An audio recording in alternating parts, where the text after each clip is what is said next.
innovators, risk takers, thinkers, and creators of tomorrow.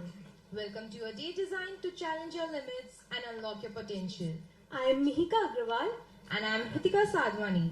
And it's our honor to welcome you all to Habitia 25, fueling entrepreneurship, nurturing habits where ideas don't just get heard, they get incubated. Habitia is not just an event. It is an annual celebration of creativity and entrepreneurship at Vivekanand Education Society. This spirit is nurtured by the Habit Foundation, the business incubation and technological hub of VES, supporting students in turning ideas into impactful startups through mentorship, guidance, and technological access, investors, and endless encouragement.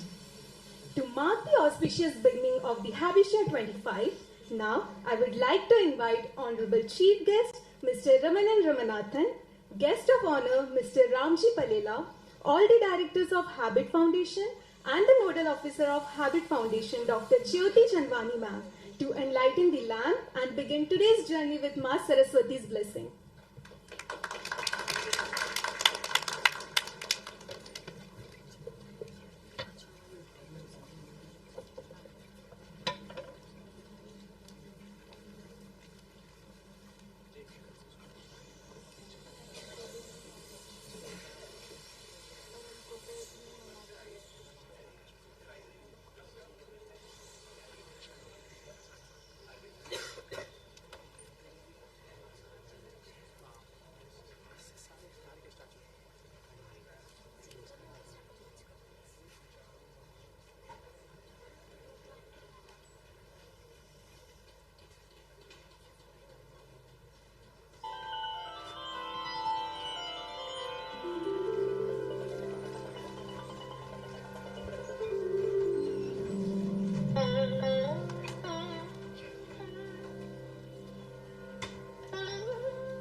Thank you for illuminating not just the lamp, but a future of possibilities for every student entrepreneur here. I would request our esteemed chief guest, guest of honor, and all the directors of Habit Foundation to kindly come up on the dais and be seated.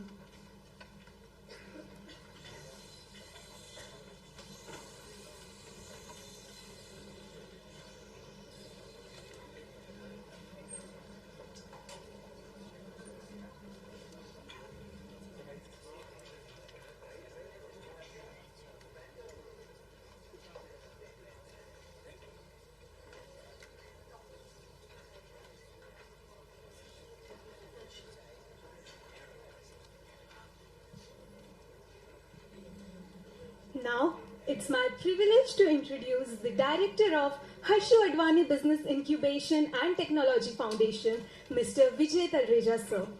Sir is a seasoned tech entrepreneur with nearly 30 years of global experience in digital health, e-commerce, and technology consulting. He is the co-founder and CEO of Binox, a pioneering digital vision therapeutics company transforming eye care through advanced cloud-based solution. He also co-founded Adapti, a leading digital commerce and CX firm, later acquired by Apexon. Earlier in his career, he was a founding member of Accenture India, playing a major role in building and scaling their global delivery operations. He is recognized amongst Asia's top 25 most influential e-commerce and payment professionals. Mr. Talreja is also a charter member of TIE Mumbai, a lead investor at Knee Ventures, and an active mentor to startups in fintech, health tech, and deep tech sectors. I now invite Sir to kindly deliver the welcome address. Please join me in welcoming Mr. Vijay Talreja Sir with a big round of applause.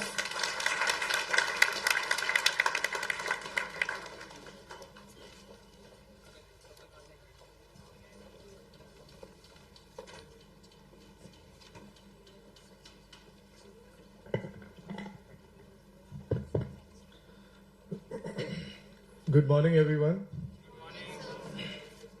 Sorry if I'm sounding hoarse. I think everybody's been reading about the AQI levels going up.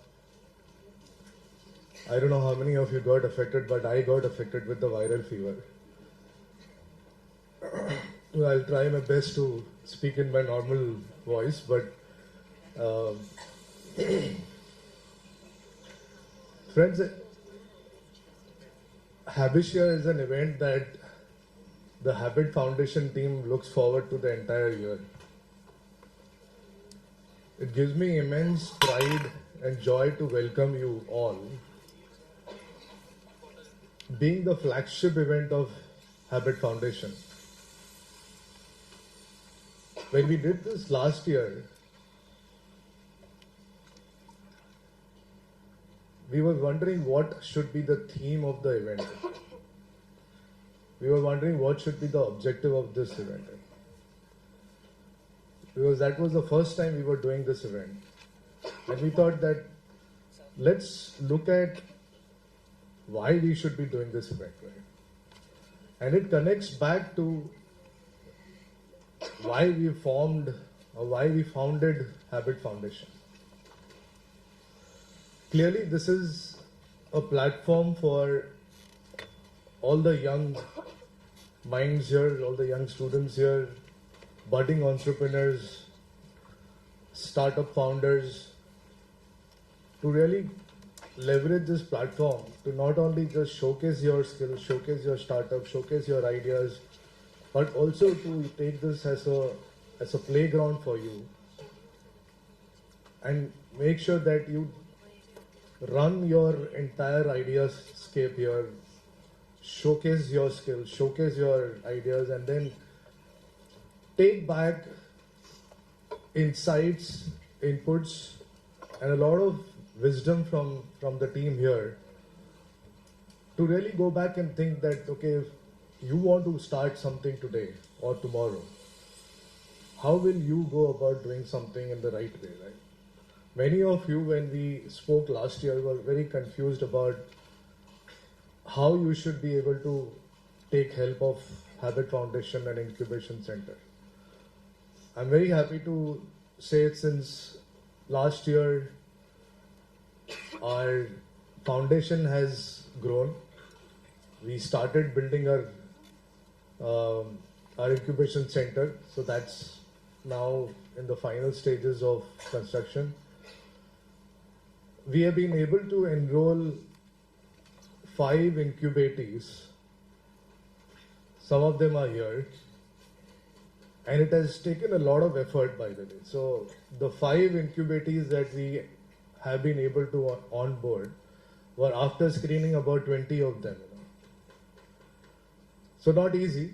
And clearly, I think we realized that there's still a long way to go for all of you to understand what it takes to start a company and seed an idea and grow that into a business. And that is what Habitia is about, right? It's about fueling entrepreneurship and nurturing habits. Does anybody know what's the full form of habit here? Anybody at the back? Yeah, I know the front benchers will definitely know for it. So Habit stands for Ashu Advani Business Incubation and Technology Foundation. And sir, you may be aware, but Ashu Advani ji was a founder of VS. And we continue to follow his principles, his vision. And as a team of trustees, as a team of alumni, as a team of a lot of patrons that have come on board, we have been able to make huge impact. Today we run across schools, institutions. We have about 28,000 students every year that we have enrolling and graduating from VS. We have colleges like Pharmacy College, we have the Management College, Engineering College, Law College, Art, Science, Commerce, Architecture, many of these which we've been founding and we have been growing. And Habit Foundation is one of those very, very new babies that we've set up. And when we were doing this, I remember a few years ago, there was a young founder who walked into the incubation center, and I've been a mentor at Sign. I've been a friend of Riddle Incubation Center. Gurang is the CEO of Riddle is our alumni. Very proud to say that. So when I was talking to this young founder, I realized that he didn't have a pitch deck. He didn't really have the equips that you would want, right? But he had a lot of conviction. Now, how do you convert this conviction into something that can become an idea and become a big startup, right? And this is where we started, that if we have to solve this, then we have to come together, not only as a set of institutions and set of people who are founding this, but also as an ecosystem. And that is what is very important for us, right? Fortunately or unfortunately, Mumbai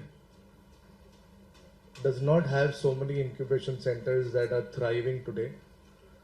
Some of them are even, on the verge of shutting down, unfortunately. But having one here in this side of Mumbai, I think it is a big impetus for us to be able to bring a lot of students and young minds into VS, into Habit, and then nurture them from here, right? At Habit, we don't really incubate startups, we incubate mindsets. So we believe entrepreneurs are not born in comfort. So we'll actually put you to a lot of rough tests. Which is why I said, right, when we picked 5 incubatees, it was out of 20. So we had a stringent process of making sure that they're really putting things on place to create enterprise. It's not about somebody just doing this on the side. So our role as incubator is to walk alongside you, to ask hard questions, to put you to a rough test, to open doors, to connect these dots, and to simply remind you that when you started, what is the journey that you need to embark on, right? So to all the founders here, to all the budding founders here, you are not here by accident. You're here with the belief that it can get better from here. We all know that the number of jobs that are coming up in the market are far and few. There's a huge evolution that's happening in the type of jobs, in the type of work that you're supposed to do. Of course, AI has become a big disruptor. But what that also means is that you need to figure out how to disrupt the space and be part of the disruption. So with fewer jobs coming up, I think it's high time that we all should come together to see how we can stand up on our own, build our own enterprise, and instead of running after those jobs, create jobs for people, right? And that should be really the motivation that should be within you to come up. So in a world which is obsessed with valuation, I think we need to focus on value creation. And that is what we will continue to do and we'll continue to nurture. And as a director of Habit, my commitment is simple yet unwavering. We will build an ecosystem that is founder first, ethics driven, and impact oriented. We are not boxing ourselves into any particular category. Of course, we have the privilege of multidisciplinary institutions here, so we get a lot of requests from people who are dabbling in technology, dabbling in science and pharmacy, in arts, management. But I think it's important for us to make sure that we stick to our principles.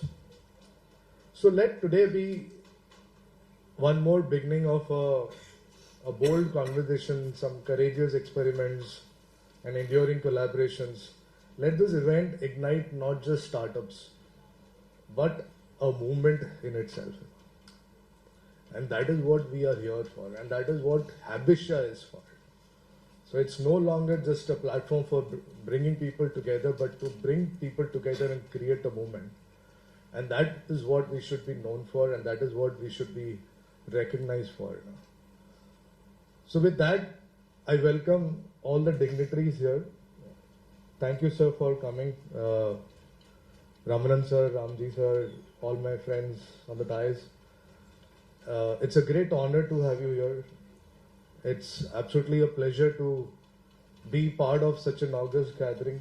I'm sure there is so much for us to learn from you and there is so much to share. I look forward to the entire day and I hope everybody here is equally excited. We have some startup pitch competitions, we have stalls outside. One of the ideas that we thought that if you have to really test an entrepreneur, put him in the market. You cannot just be an entrepreneur on paper, right? If you have to be an entrepreneur, stand outside, sell something. I think one of the biggest qualities or traits of an entrepreneur is to be able to sell. And I think that's something that we all should know and what we all should learn. And that is why we said, let's set up stalls. There are people who are even, selling a few, accessories. Somebody is doing a prototype.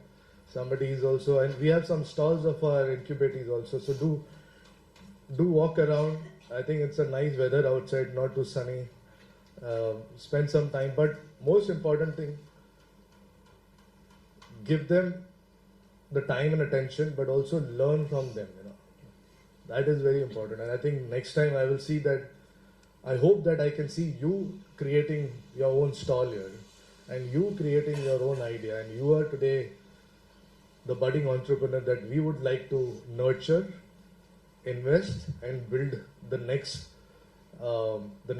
enterprise out of this Habit Foundation.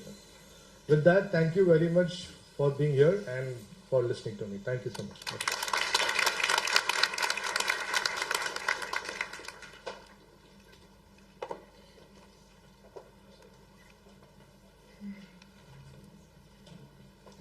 As you rightly said, sir, we are not just bringing people together, but we are bringing people together to create a moment.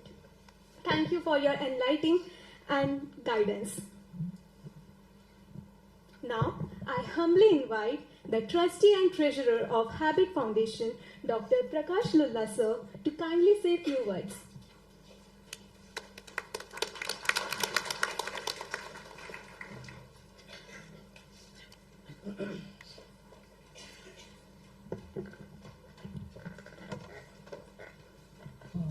आप सभी को नमस्ते। Vivekananda education society की managing committee की हमारी senior member Sangeeta Shahani ji, Vijay Talreja ji, Deepak Niyalani ji, Kavita Valeja madam and आज के हमारे स्पेशल गेस्ट और हम सबको गाइड करने के लिए आए हुए, अपना वैल्यूएबल टाइम कहीं और छोड़ के यहाँ हमको to help us to build our habit foundation के लिए आए हुए सभी अतिथि, I would say respected Shri R Ramanna ji, Shri Ramji Palela ji, Shri Jubin Tika ji,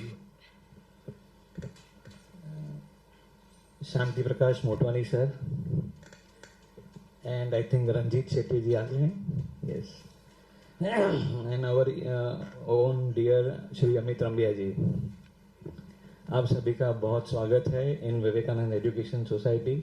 We appreciate that you have come, sir, and you are going to be guiding us how to, motivate and help these young minds to think beyond jobs. Recently, there was an article. Of course, I welcome our director, Sir Shri Vijay Rai Singhani ji, Acharya Atray ji, and Sandeep Bharadwaj ji. I expected more directors of institutes to be here, but then ठीक है, they'll join you later on. Recently, there was an article in the newspaper where the government of India has actually trying to change the fabric of higher education. If you all have noted, they have said that we have to promote that kind of education which is less, it has to be self-governed. The educational institutions, the trust, the committees should decide how they want to actually be governing their institutes and not relying on many bodies, like you have AICTE, you have got NAB, whichever bodies are there, they want to actually dissolve and convert into three type of this. So one is self-governance, one is the institutes have got now they'll have the power to change the academics, and third is to empower the institutes to connect with the industry from the very beginning. I am a medical doctor. From the first or the second month of my medical education, sir, I started attending the OPDs, and soon we were also inducted into the wards also. From a medical point of view, we have seen that we have actually studied and also gone through the training from the first year itself because of our connect with the OPDs and the hospitals. Of course, there is always short of doctors and the medical staff, so that is why we are inducted from the first day itself. Now, to the government has got a bond. You, after passing out, also have to serve 5 years to the government healthcare system. So, this initiative by our team led by Vijay is really going to be very, very fruitful. I have full confidence that our Vivekananda Education Society is always trying to be with the times. So now 150, अच्छा हिंदुस्तान की आज population कितनी है, बच्चों में से बताएंगे, हाँ, इधर से नहीं, पीछे से बताइए, हिंदुस्तान की पॉपुलेशन कितनी है बेटा, धीरे धीरे क्यों बोलो, जोर से बोलो, मोर देन 140, 150 के ऊपर निकल गया है, 150 करोड़ के ऊपर लोग निकल गए हैं. इन सभी को जॉब्स, कुछ को तो बड़ी majority of this is young population like you, उन सभी को जॉब्स कैसे प्रोवाइड करेगी गवर्नमेंट या institutes? We have to create our own jobs and also give jobs, as Vijay rightly said. पहले के जमाने में सर मैं रहता था उल्लासनगर में, तो उल्लासनगर में every house use to have one shop, किसी का कपड़े का, किसी का दूध का, किसी का किराने का, किसी का मिठाई का, and every family was a entrepreneur. लेकिन धीरे धीरे वो सब अभी वो बंद होते गए और उन सबके बच्चे अभी एमएनसी की तरफ दौड़ रहे हैं और दुकानें सब रेंट पे चली गई हैं. तो वो जो फिर एमएनसी का जो अपना जो है वहाँ पे वो उतना डील करना भी it is not that easy. So I feel कि भाई if we are having this kind of initiative where we can stimulate our minds, it is something really very great. And I look forward to a very fruitful and impactful day, as Vijay said. And Vivekananda Education Society is always there to support, sir, whoever would want to be, starting their own venture. And we wish you best of luck, and we look forward to a lot of inputs today. Thank you so much. Having said that, I being a doctor, I would also say, please take good care of your health.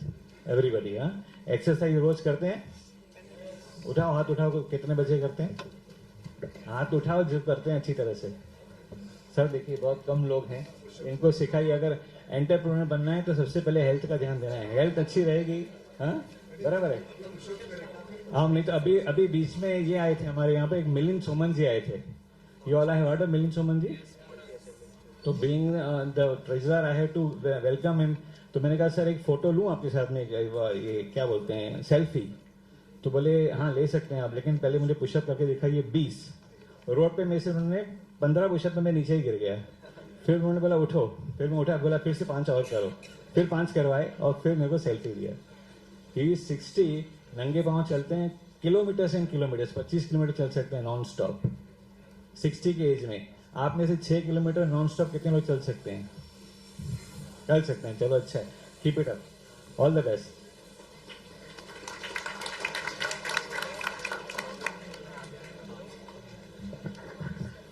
Thank you, sir, for your motivating words. It's our privilege to welcome our chief guest, Mr. Ramanan Ramanathan, a visionary nation builder and one of India's most respected leaders in innovation and technology. Mr. Ramanan Ramanathan is a founding mission director of Atal Innovation Mission, where he led India's largest innovation movement by establishing 1,000 plus Atal Tinkering Labs, 75 plus incubation centers, and nurturing 3,000 plus startups, including many women-led ventures. His work has transformed innovation opportunities for millions of students across the country. He currently serves on the Mission Governing Board of India AI, is a chairperson of National Expert Advisory Council, lifetime chair of Harvard Business School EMP 187, chair for NZTE Beachheads India, and guides global strategy at Align Digital Services Limited, a leader in AI-enabled smart city solutions with an illusion of 4-decade career at TCS, including his role as MD and CEO of CMC Limited. He has been celebrated with prestigious honor such as Padma Bhushan Dr. R. Chidambaram Memorial Award 2025, the Indian IIT Bombay Distinguished Alumni Award, and multiple national global CEO recognitions. A Harvard alumni, sustainability advocate, and champion of inclusive innovation, Mr. Ramanan Ramanathan continues to inspire next generation to dream big and build boldly. With great honor and privilege, I request the director of Habit Foundation, Mr. Vijay Talreja sir, to kindly felicitate our distinguished chief guest, Mr. Ramanan Ramanathan sir.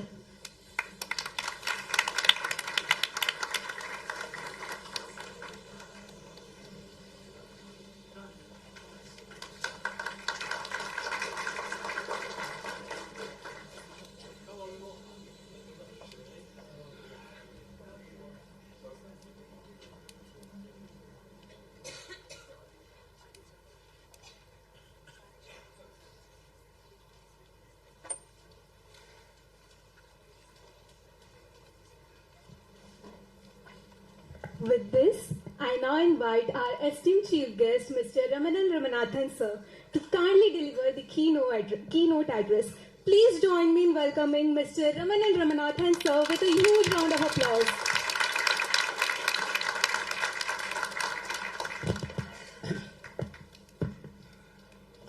Good morning, everybody. Good morning, sir. Our respected members on the dais, respected trustees of this prestigious institution, respected faculty, and all of you who are present here, and most importantly, my young dear students, with spark in your eye, with hunger in your belly, and you dreaming to become an innovator. It is indeed a pleasure, a privilege, and an honor for me to be part of such an institution today in this memorable event. We are a country of 1.3 billion people. We have what they call as a demographic dividend, which is the envy of many a country.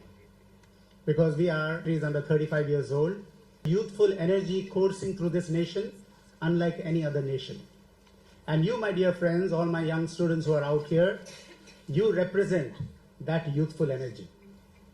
You represent the change that this country is going to see and the world is going to see. You are the change makers.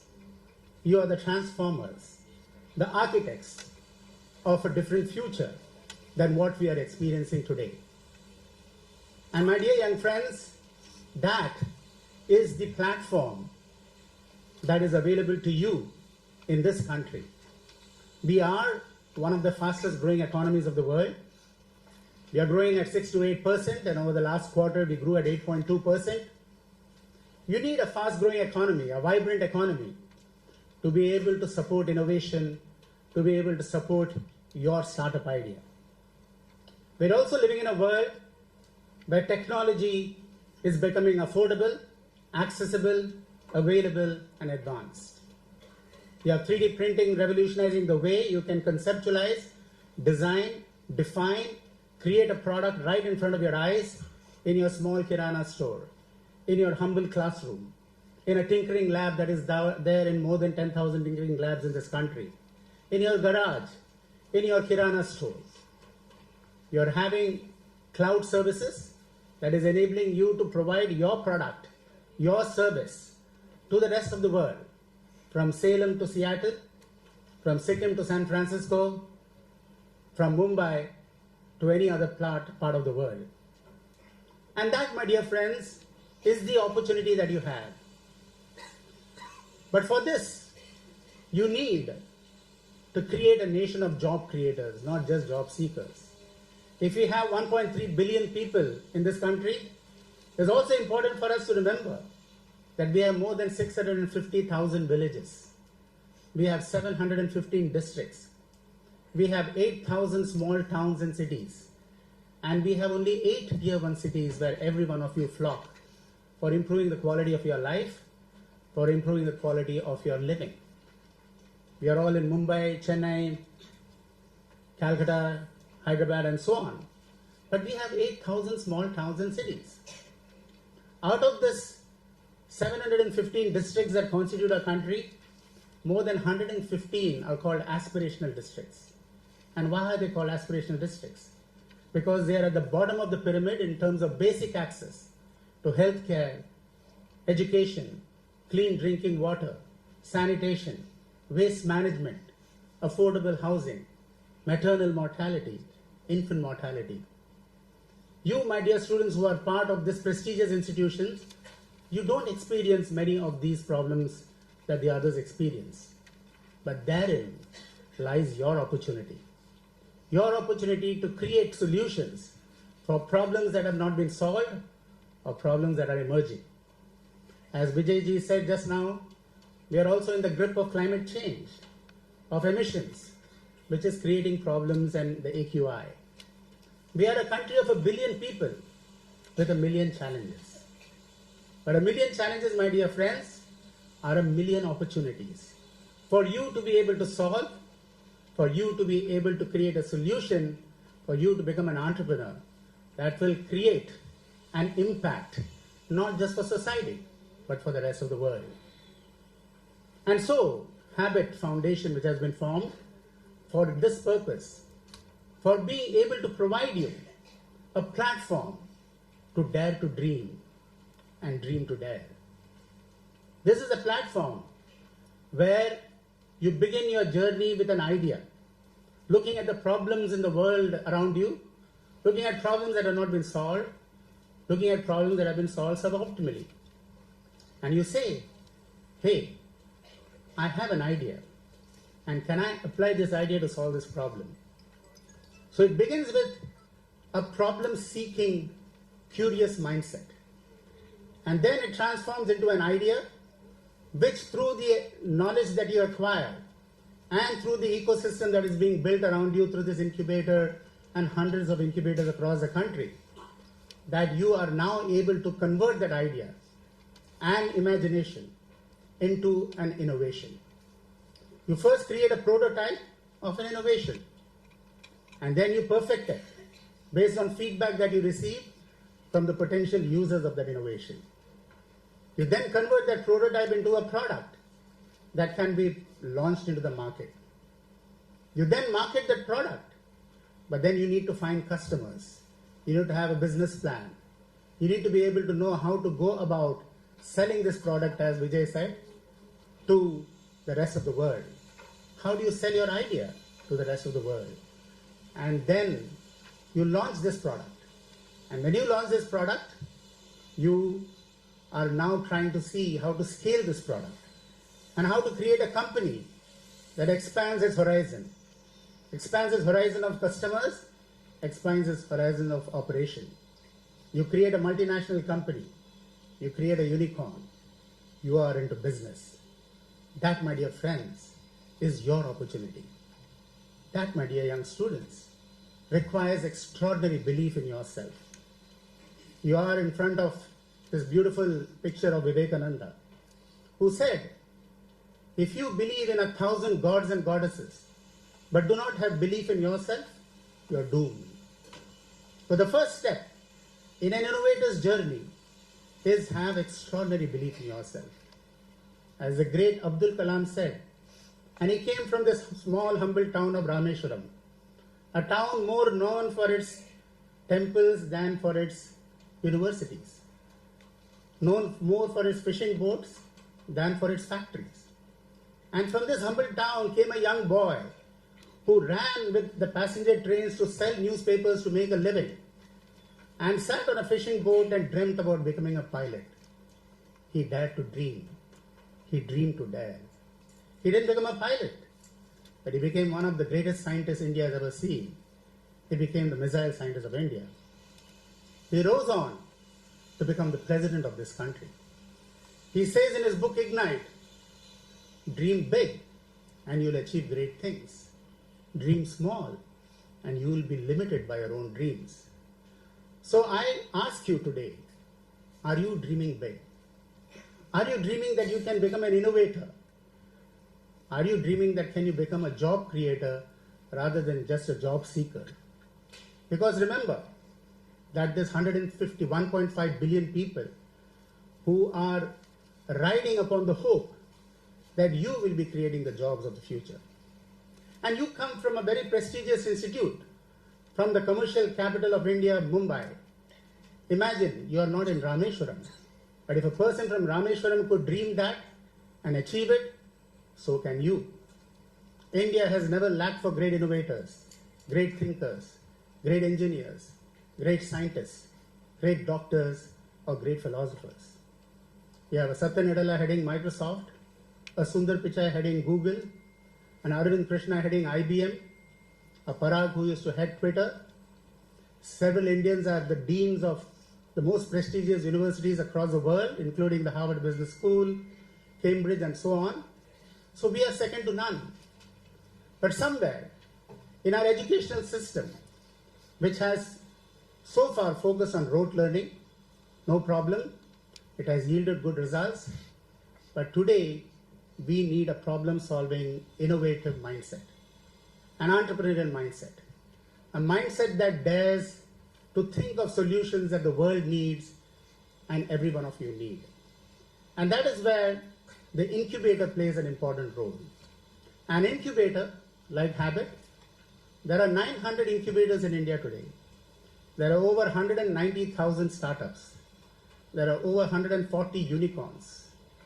And these all have been built within the last 7 to 8 years. We are in the Global Innovation Index at a position of 38, up from a position of 86 just 9 years ago. That's an extraordinary leap. But my dear friends, we have the potential to be among the global top 10 most innovative countries in the world within the next 10 years. And therein lies your opportunity. And so you leverage this incubator, the Habit incubator that has been set up for that purpose. An incubator's role is not only to be able to detect innovative capabilities in young students like you through the challenges that they offer or the ideathons and the hackathons that they launch, but also a place where you nurture this innovation. You see, in an innovator's journey or in a startup's journey, there are many valleys of death. These valleys of death are because you don't have the right mentoring support. You don't have the right research and technology support. You don't have the right funding support. You don't have the right business planning support. You don't have the right HR or the IT system support. And in all of this, these valleys of death can plunge you back to where you began.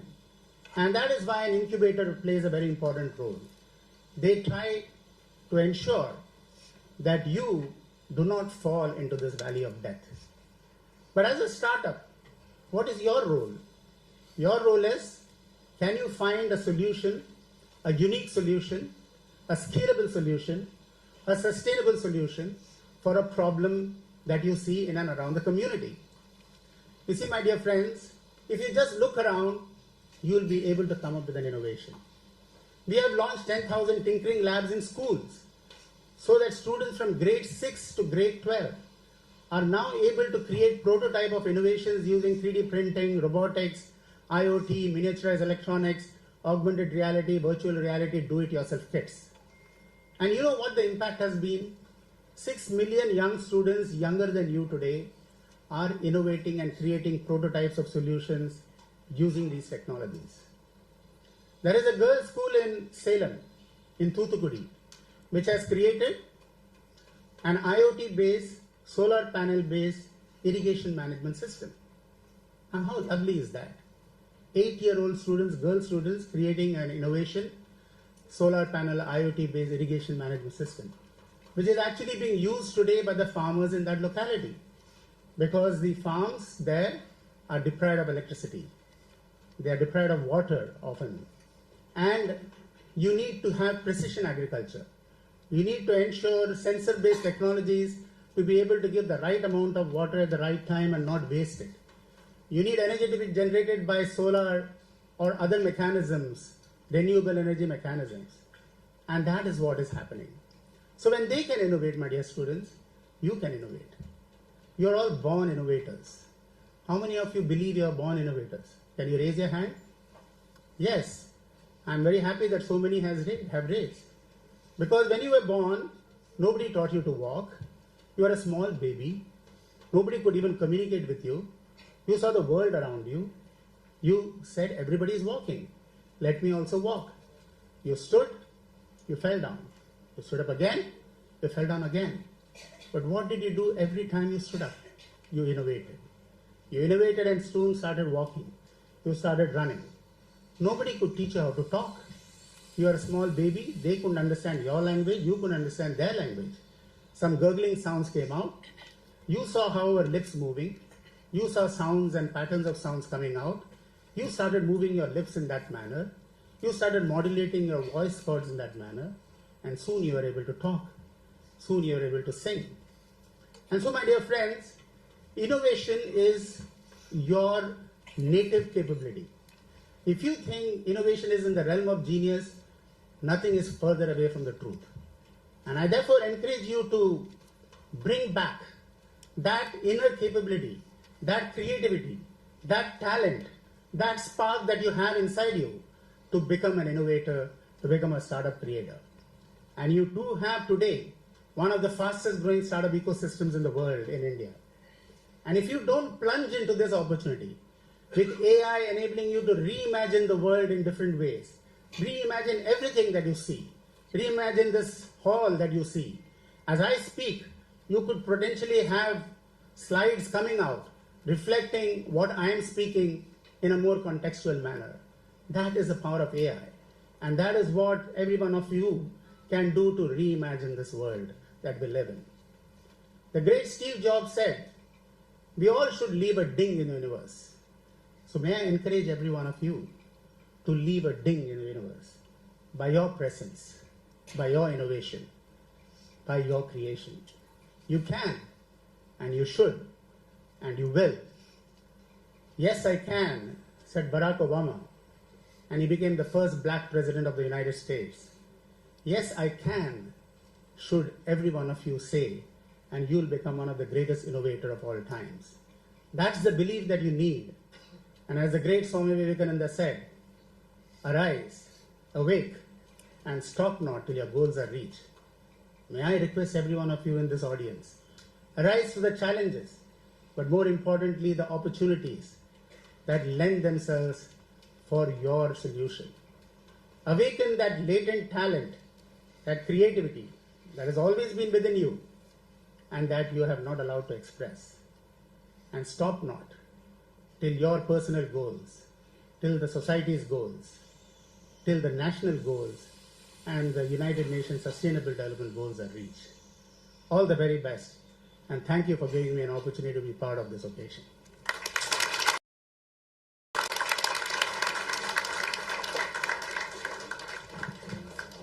Thank you very much, sir, for your insightful and inspiring words. As sir rightly said, believe in yourself.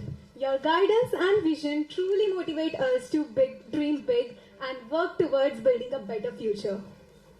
Now, it gives me an immense pleasure to introduce our guest of honor for today's event, a distinguished professional, an innovation leader, and a strong pillar of India's startup and incubation ecosystem. We are honored to welcome Dr. Ramji Palela, who is currently serving as a senior consultant at Indian Steps and Business Incubator Association, and is widely recognized for his impactful contribution to biotechnology, innovation management, and startup incubation. Dr. Palela is placed as the Chief Operating Officer at the Atal Incubation Center, CCMB, Hyderabad, an initiative supported by Niti Aayog, Government of India, where he plays a crucial role in nurturing and scaling startups in the areas of biotechnology, life sciences, and healthcare. With an impressive academic background, Dr. Palela holds a PhD from Osmania University, has completed his postdoctoral research in South Korea, and also earned an MBA from Pondicherry University. In addition, he possesses a postgraduate diploma in patent law from Nalsar University, reflecting his strong expertise in IPR and technology commercialization. Dr. Palela has over 40 research publications in reputed national and international journals and is an active member of several advisory and governing board of incubators, institutional innovation councils, and other prestigious committees. With his rich blend of scientific research and project management, innovation leadership, and startup mentoring, Dr. Palela continues to inspire young innovators and aspiring entrepreneurs across the country. With profound request, I request the Director of VS, Sangeeta Ma'am, to kindly felicitate our esteemed Chief Guest of Honor, Mr. Ramji Palela, sir.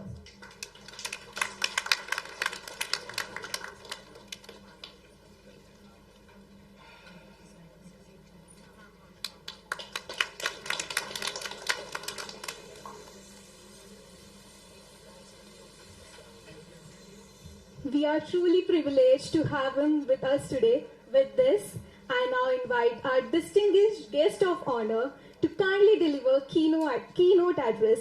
Please join me in giving a warm and enthusiastic welcome to our guest of honor, Dr. Ramji Palela, sir. Good morning to all of you. Very happy to share the dais. Honored, sir, Ramnan, sir, with you. Because my first, or maybe you can say, first job in the incubation center is what set up by CCMB with the support of Niti Aayog, where Ramnan is a founding MD for Atal Innovation Mission. So thank you, sir. And Vijay Talreja ji, we met offline, probably, maybe online.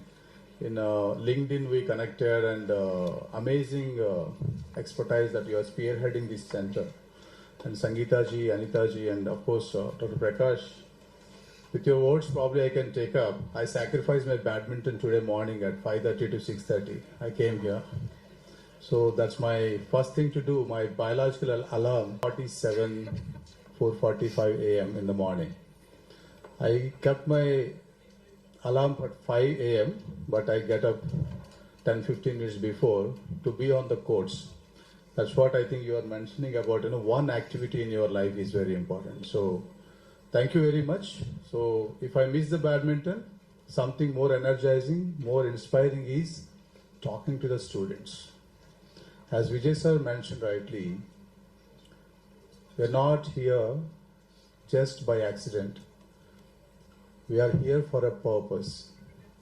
I'm a zoologist, okay? I did my master's in zoology, but I'm more fascinated for ecological aspects. When I read books like P.A. Clarke and J.P. Odom and all, we are all like snails and crabs. Today we are here. Don't laugh, but such a phenomenon in the beach or shores, when these scientists observe, there's a purpose that they actually gather. They communicate, they exchange the information, they exchange the knowledge, and they not only exchange the information and communicate with their whatever the sensory mechanisms or behavioral patterns, but also they put it in the action. I think that is one thing very much correlated to our startup ecosystem. Be an incubator, like Habit Foundation, be a startup or a faculty or a student, unless until you are being in that action and that persistent action, you can't actually achieve your goals of whatever you targeted. Because past 13, 14 years when I came back to India, post my postdoc, I never started a startup, but I'm very much privileged to work with maybe few thousands of students and few hundreds of startups. That actually inspired me and motivated me. Don't stop. I think Ramnan sir mentioned, don't stop. Keep encouraging, keep talking to students and tell about what kind of opportunities that we have around us in the country. School students, as you mentioned already, even Habit Foundation today should encourage and welcome school student engagement, sir, because that actually create a kind of an amalgamated situation where the art students and engineering students, pharma, health sciences. So interdisciplinary way of learning is very important, where when you talk to those school students, you'll be mind boggled, because every year we coach at least 7 to 8 student innovation groups. They compete nationally and also globally, by the way. And Ramnan sir can recollect, one of the student teams that we coached, 2 teams actually out of 7, they presented their sewage treatment technology to the Russian president in Russia, I think along with you, right? Please try to adapt such kind of curiosity and creativity. These are 2 things. If you have, I think you will be doing amazing works. So, sir already inspired you many of the things, but let me tell about the incubation activities and student entrepreneurship engagement. First of all, congratulations for the incubation center, because India needs such kind of incubation centers in such kind of locality. When I read an article in I think 360 Degrees magazine, the qualities of an incubator to choose or create pipeline of student innovators and startups. At the same time, startups also scout out for the best incubators. There are 6-7 parameters. One is prime location and the team and the alumni. I just gone through the alumni, brilliant.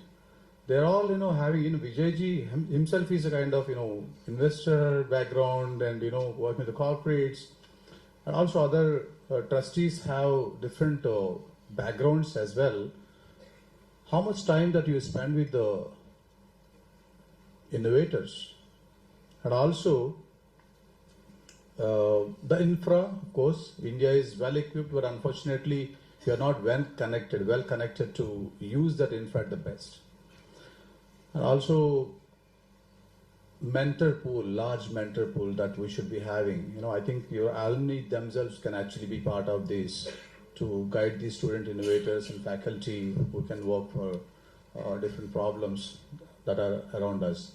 So I think, this center, what I realized while coming from airport this morning, having a lot of advantages with a multidiscipline engagement in the institute at the same time. Through this incubation center, please remember one more B, if I can add it here, habit, HABBIT. We should be having a habit of dialogue, exchange with the faculty and the incubation team, sir. I think that's very important.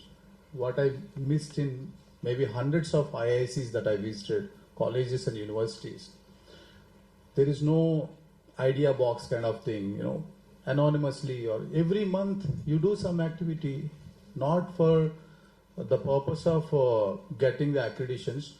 I'm really totally against to the accreditation mode of doing activities. But here what I observed is that you do it with a mandate to promote student entrepreneurship and also promote such innovative solutions you want to bring it to society. So with that note, what I'm mentioning is that unless until you filter I think this is a place of mindset. Someone mentioned, you mentioned, I guess, I think that's brilliant. Ideas, everybody, if I give a white paper to all of you, how many ideas you may be writing? Something is there in your mind, right? 5, 10, 15, 20. So how do you narrow it down? There is a kind of management way of teaching, pre-feasibility studies, feasibility studies, and risk mitigation of the ideas so that you can pick one or two. Please, if you can differentiate problems from problem statements, you will then identify the right solution. If you jump into the problems in a broader way and come up with some solution, there are fair chances of failures. So you have to imbibe some of the smallest, simplest practices of immersing yourself. One is that sir told, believing in yourself. Second thing is that immersing yourself in the ground level activities, be it in the agriculture sector, semiconductor sector, or space sector, health sector, or climate tech. We are all singing the song of One Health, plants, animals, and environment. Why can't you actually plan certain activities such that you would be identifying the problem statements by being immerse yourself in that particular domain? Then you pull out about 50 to 100 problem statements, narrow it down, 5 to 10 best, and then start working on the solutions. That solution can make some kind of impact in the society. I think these are the kind of dots I try to connect. And another last few lines from my side is that incubation centers are the best medium to start conversing about your thought processes and set right your mindset towards the journey of about 3 to 5 years, how you are actually bringing up some solution. I think use that platform more efficiently because you have such great team here, mentor pool is here, faculty is here.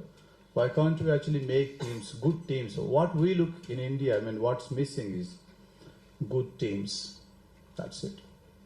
Plenty of money, we don't even know how to spend that money. Trust me. 1 lakh crores, 10,000 crores. From India, I think sir may be knowing much, 10,000 crores of money exclusively for AI and high computing systems and all. In multiple sectors they can disseminate. And 4,700 crores from DOP, MedTech, Biopharma, etc. 4,700 crores. We are less of reviewers, less of mentors. We all need to join our hands. Again, 1 lakh crores, 20,000 crores already there, and before March you have to spend it from RDI. Please remember, you have the resources, but as the other speakers mentioned, utilize the opportunity the best way. Because past 10, 12 years, I guided several students and faculty and startups only for grants, funding, investments. Despite of my whatever the technical limited knowledge. So you need to understand how to create a resource and a pipeline of either funds or mentor pool and connections by yourself. Before closing, be in Instagram, no problem, other social media, LinkedIn.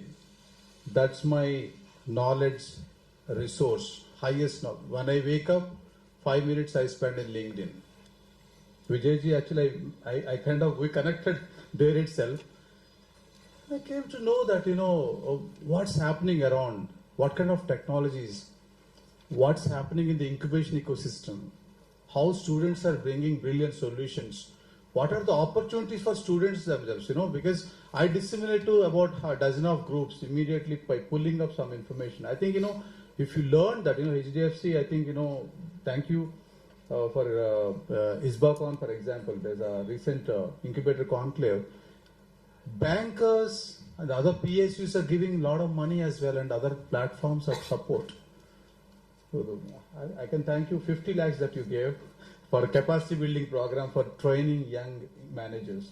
So I think we have the money, but how to play around to get yourself persistently engaging with that, I think you will be achieving your goals for sure. Please use the right social media platform for your right journey and path. With that small note, thank you so much, and thank you all the managers for inviting me. Thank you, sir. We are grateful to you for sharing your time and expertise with us. Now, it's time to introduce a person who doesn't just talk about entrepreneurship, but lives it. Someone who believes in turning ideas into action and innovation into impact. She completed her PhD in management from SVNIT with guidance from IIM Ahmedabad. Has 15 plus years of academic and 4 years of industry experience. Currently, she is a professor at Vivekanand Education Society of Management Studies and Research, Mumbai, specializing in HR, design thinking, and entrepreneurship. Ma'am also integrates education with spirituality and emotional intelligence. She has won multiple awards, including 20 Most Influential Women in Academics 2021. Please welcome with a huge round of applause the driving force behind today's event, the convener of Habitia event, Dr. Jyoti Chanwani ma'am, to kindly deliver the closing remarks. Thank you so much. Before I give my closing remark, you have to excuse me for my bad throat. Before I give my closing remark, I would request anybody who would like to say anything from the dais. Sangeeta ma'am, Kavita ma'am, anyone want to say anything?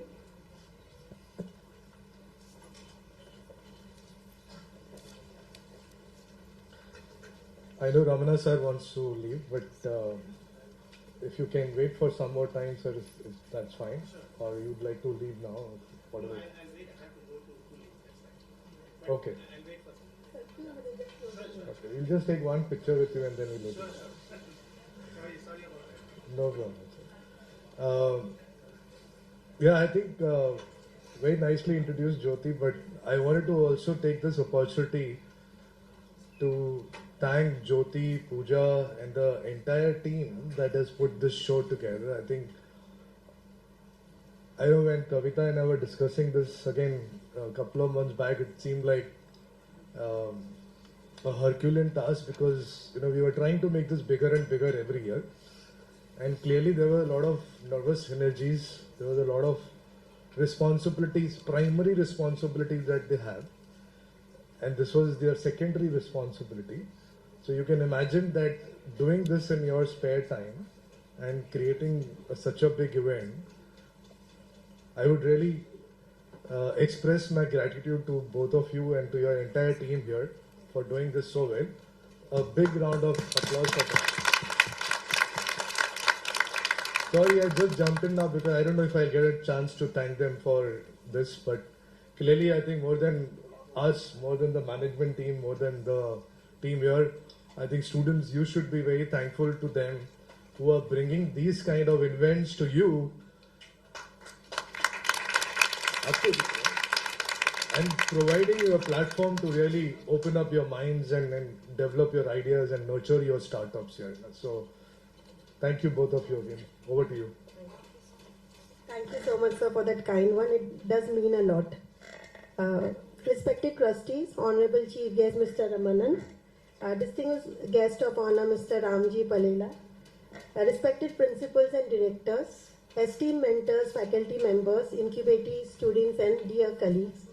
As we come to the closure of the inaugural session of Habitia 25, I stand before you with a deep sense of gratitude and pride. Today is not merely an event, it is a confluence of idea, intent and inspiration.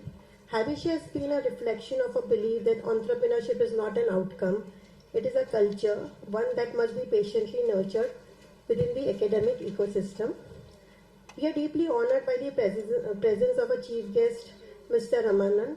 I clearly remember meeting Mr. Ramanan for the first time on 2nd December for the MHRD IICC regional meet. Sir was the chief guest over there and I was always inspired to meet me, and it was fortunate. And I had an opportunity to meet Sir and request him to be our chief guest, and he was kind enough. He had some other commitments, but he was kind enough to accommodate our dates and our timings. Thank you so much, sir.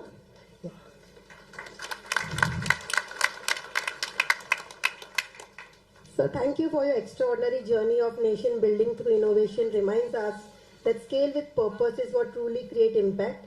Sir's leadership across the Atal Innovation Mission, DST and global ecosystem reinforce a powerful message for all of us. When institutions believe in innovation, innovation begins to believe in institutions. Thank you so much, sir.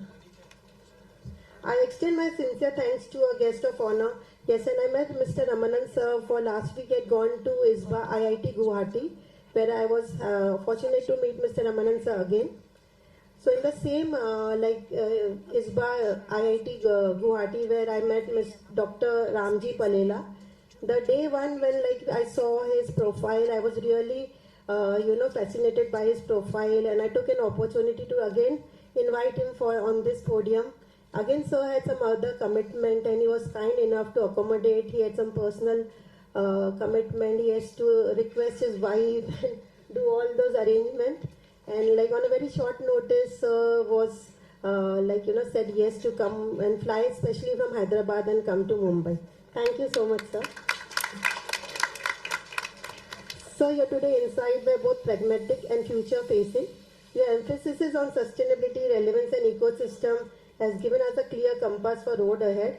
So you spoke about teams, right? So we are fortunate to have 8 colleges in the campus. We have got management college, engineering, pharmacy, IT, technology, and science, poly college, law college.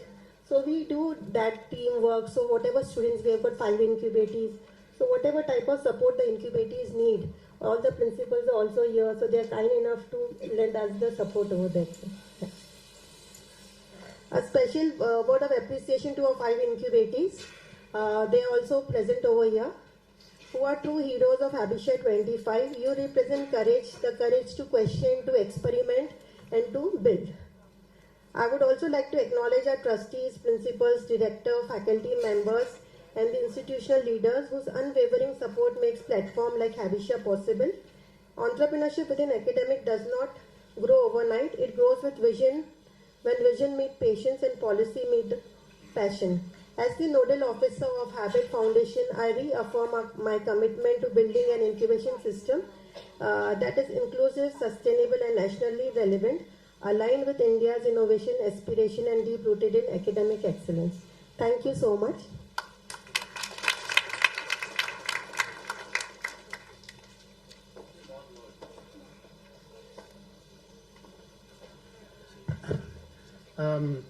I just want to thank Jyoti ji, who met me spontaneously in the IIC conference and invited me. And I always find that every day is a day of learning. I never knew such a fine institution existed right in the middle of Chembur. This is my first visit to your campus.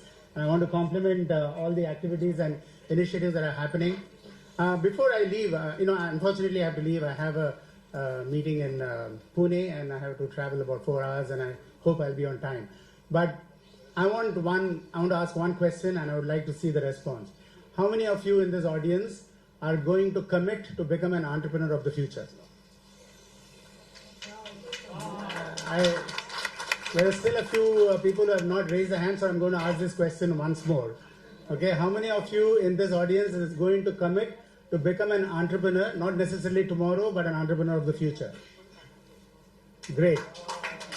I'd like this spirit to remain, because this is your moment. And I really mean that.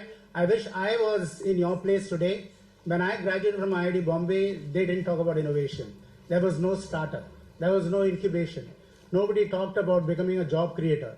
We were all wanting to become a job seeker and get into some job, whether it is TCS or CMC or Wipro or IBM and so on and so forth.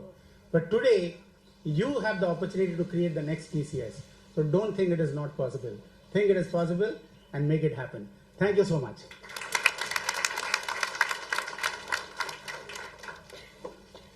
We are truly privileged to have you us with today. And thank you, Jyoti ma'am, for your motivating words. Now it's time to express our gratitude. So with great honor and privilege, I request Ms. Dr. Prakash Lulla sir to kindly felicitate our panelist, Mr. Deepak Nihalani sir. Please give them a big round of applause.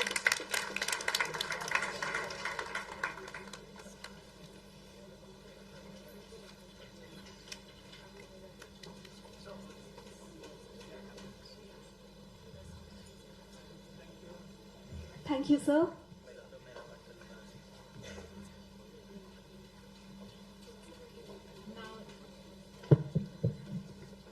It's my honor to invite Ms. Kavita Valchani ma'am, sir, to do the honors by felicitating our esteemed panelist, Mr. Jubin Kika sir.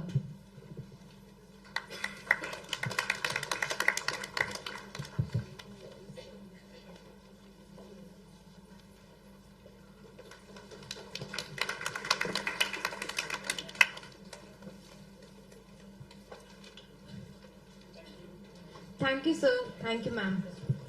I respectfully request Dr. Prakash Lulla sir to felicitate our honor panelist, Mr. Shanti Prakash Motwani sir.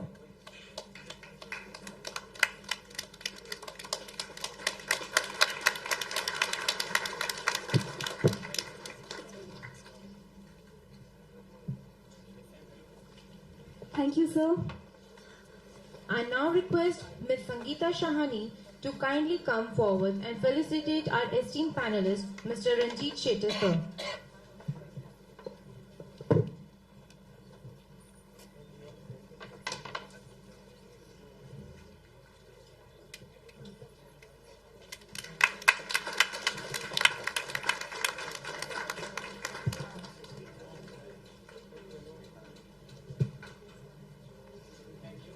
Thank you, sir. Thank you, ma'am. With utmost respect, I invite Ms. Kavita Valicha ma'am to felicitate our distinguished moderator, Mr. Amit Rambhia sir.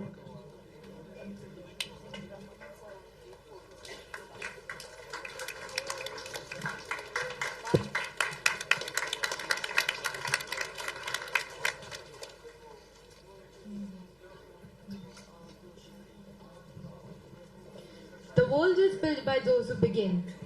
With dreams in our eyes and ambition in our heart, we proudly declare Habitia 25 officially open. With this, we conclude the inaugural ceremony of Habitia 25. But this is just a beginning. We have a full day filled with innovation, pitching, networking, and transformative ideas. Let's move forward into Habitia 25, where entrepreneurship is not just a dream, it's a habit. Thank you to our respected dignitaries for gracing the dais. I humbly request our dignitaries to come off the dais and take your seats as we now proceed to the much awaited panel discussion. Yeah, we would have a group photo before that.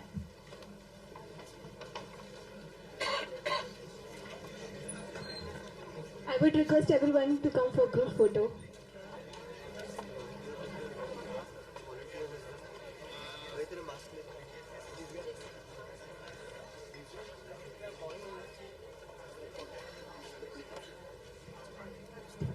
Jyoti ma'am, please come for the group photo.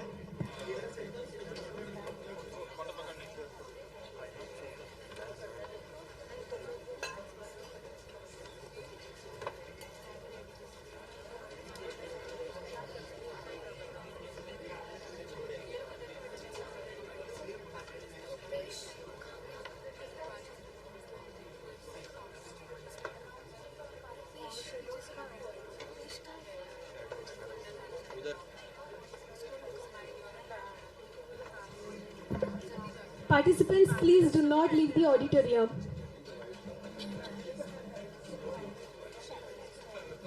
Pooja ma'am, please come for the photo.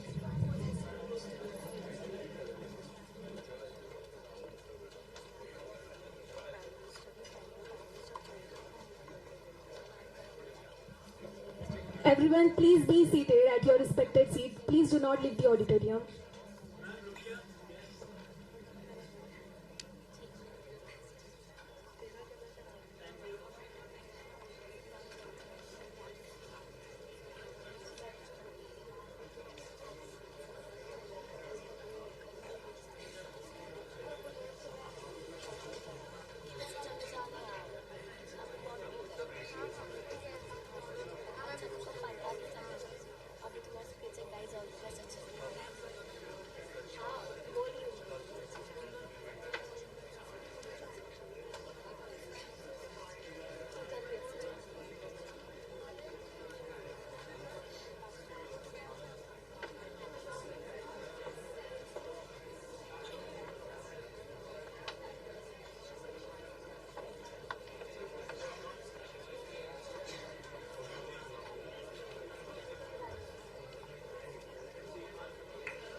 Hello. Hello. Hello.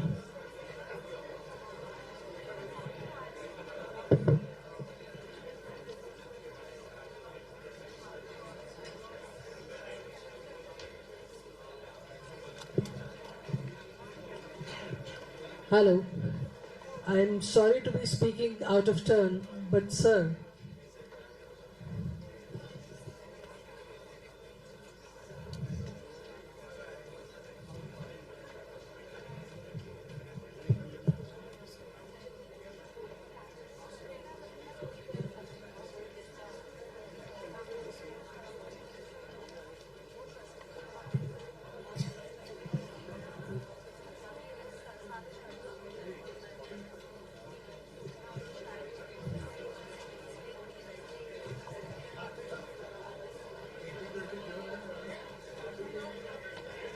Ramanand sir, I'll just take one more minute of your time. I'm very happy to inform you that Harshu Advani, our founder, it's his centenary year of birth celebrations. And on this day, we launched one coffee table book for him.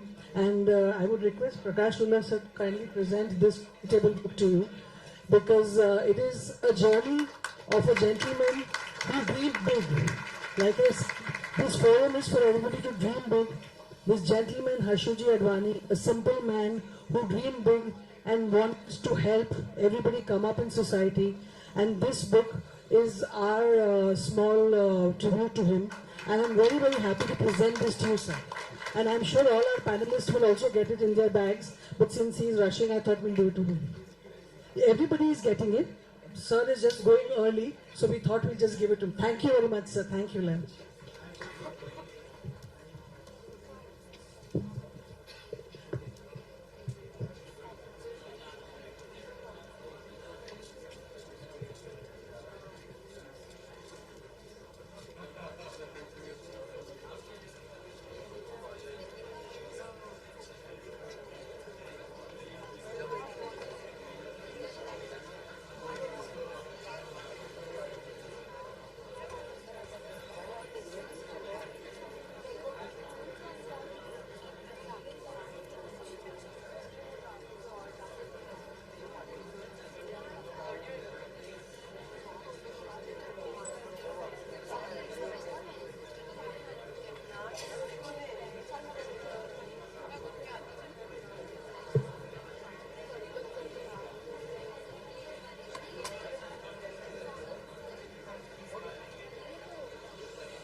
Participants, please keep seated. Be seated there only. We have a panel discussion ahead. Hello. Participants, please don't leave the room. Again, Participants, I request you to please be seated. please be seated. Participants, please be seated. Do not leave the room in any case. Okay.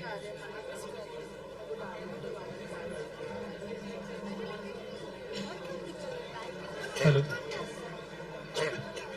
Who participant? They are moving. Gentle reminder to all the participants, please do not leave the room.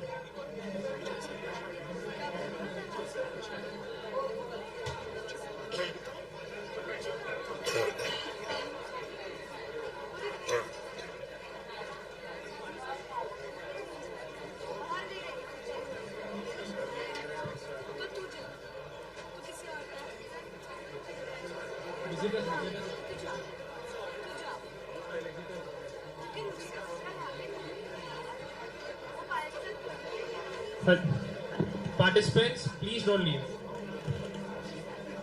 Participants, you are requested to be present in the auditorium. Visitors and participants, please don't leave. Be seated. Please be seated. Participants and visitors alike, please be seated.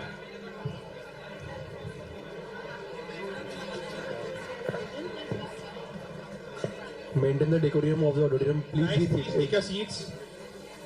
Here at the back.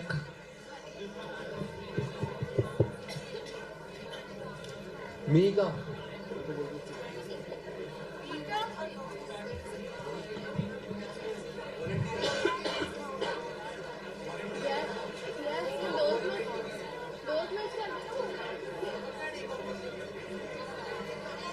People at the back, please settle down.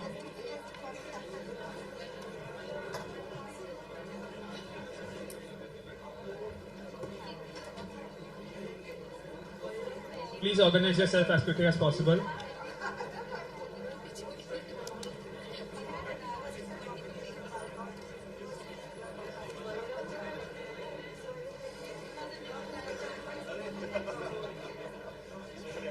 Good morning, everyone.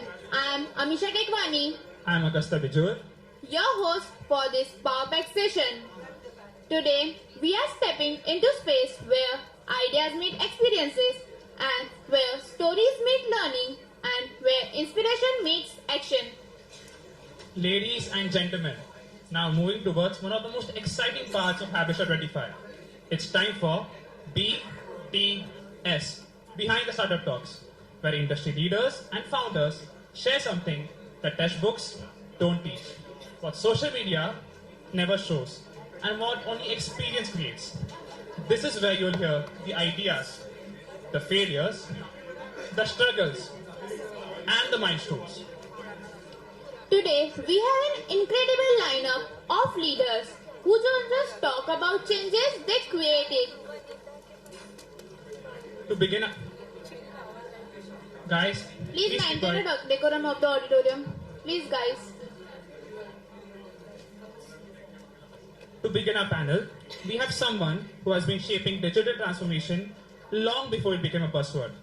Introducing Deepak Nilani sir, co-founder of SnapUp Technologies and Epoch Technologies.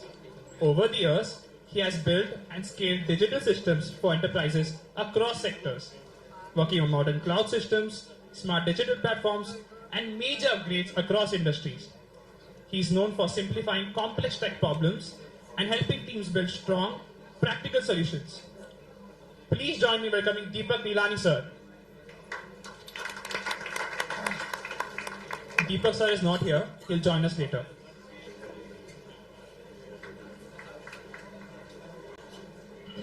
Now, it's my pleasure to introduce a leader who has been at the heart of redefining technology and data architecture in banking sectors. Introducing Zubin Tika sir, a seasoned enterprise architect over 20 plus years of experience, currently leading large-scale data, cloud, and digital engineering initiatives at HDFC Bank. With deep expertise in building enterprise-wide platforms, big data system, and cloud-driven application, Zubin sir had played a vital role in shaping bank's modern digital ecosystem. His work contributes to strengthen the bank's ability to innovate at scale and deliver secure, reliable digital solutions to millions of customers. Please join me in welcoming Zubin Kika sir. I would request sir to join us on dais. Thank you, sir. Moving ahead, we have a leader who doesn't just keep up with technology, he accelerates it.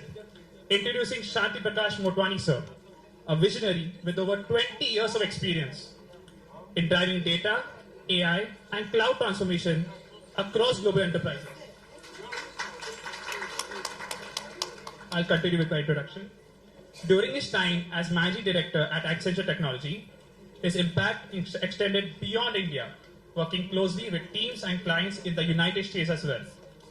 A strategist, builder, and a trusted voice in the tech world, Motwani sir is known for turning complex challenges into clear, future-ready solutions.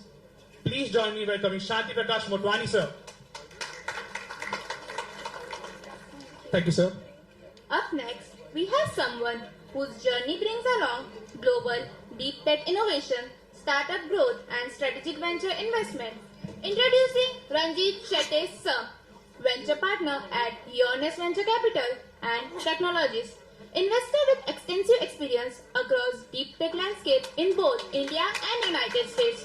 From working across domains like cloud, security, and intelligence system to supporting startup through successful acquisition and expansion, Ranjit sir brings a rare and impactful blend on hands-on expertise and strategic insights.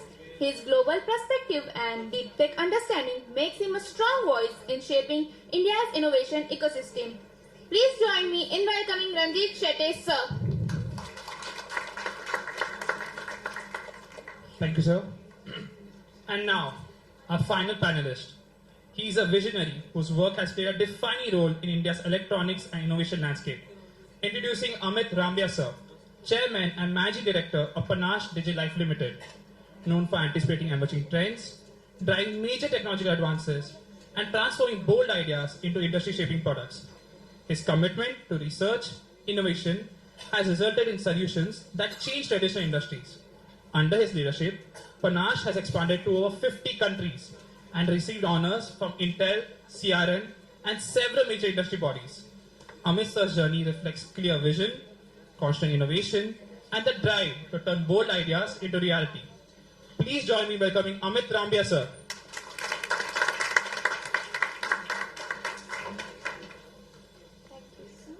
And now, with great pleasure, I hand over the stage to our moderator, Mr. Amit Rambia sir.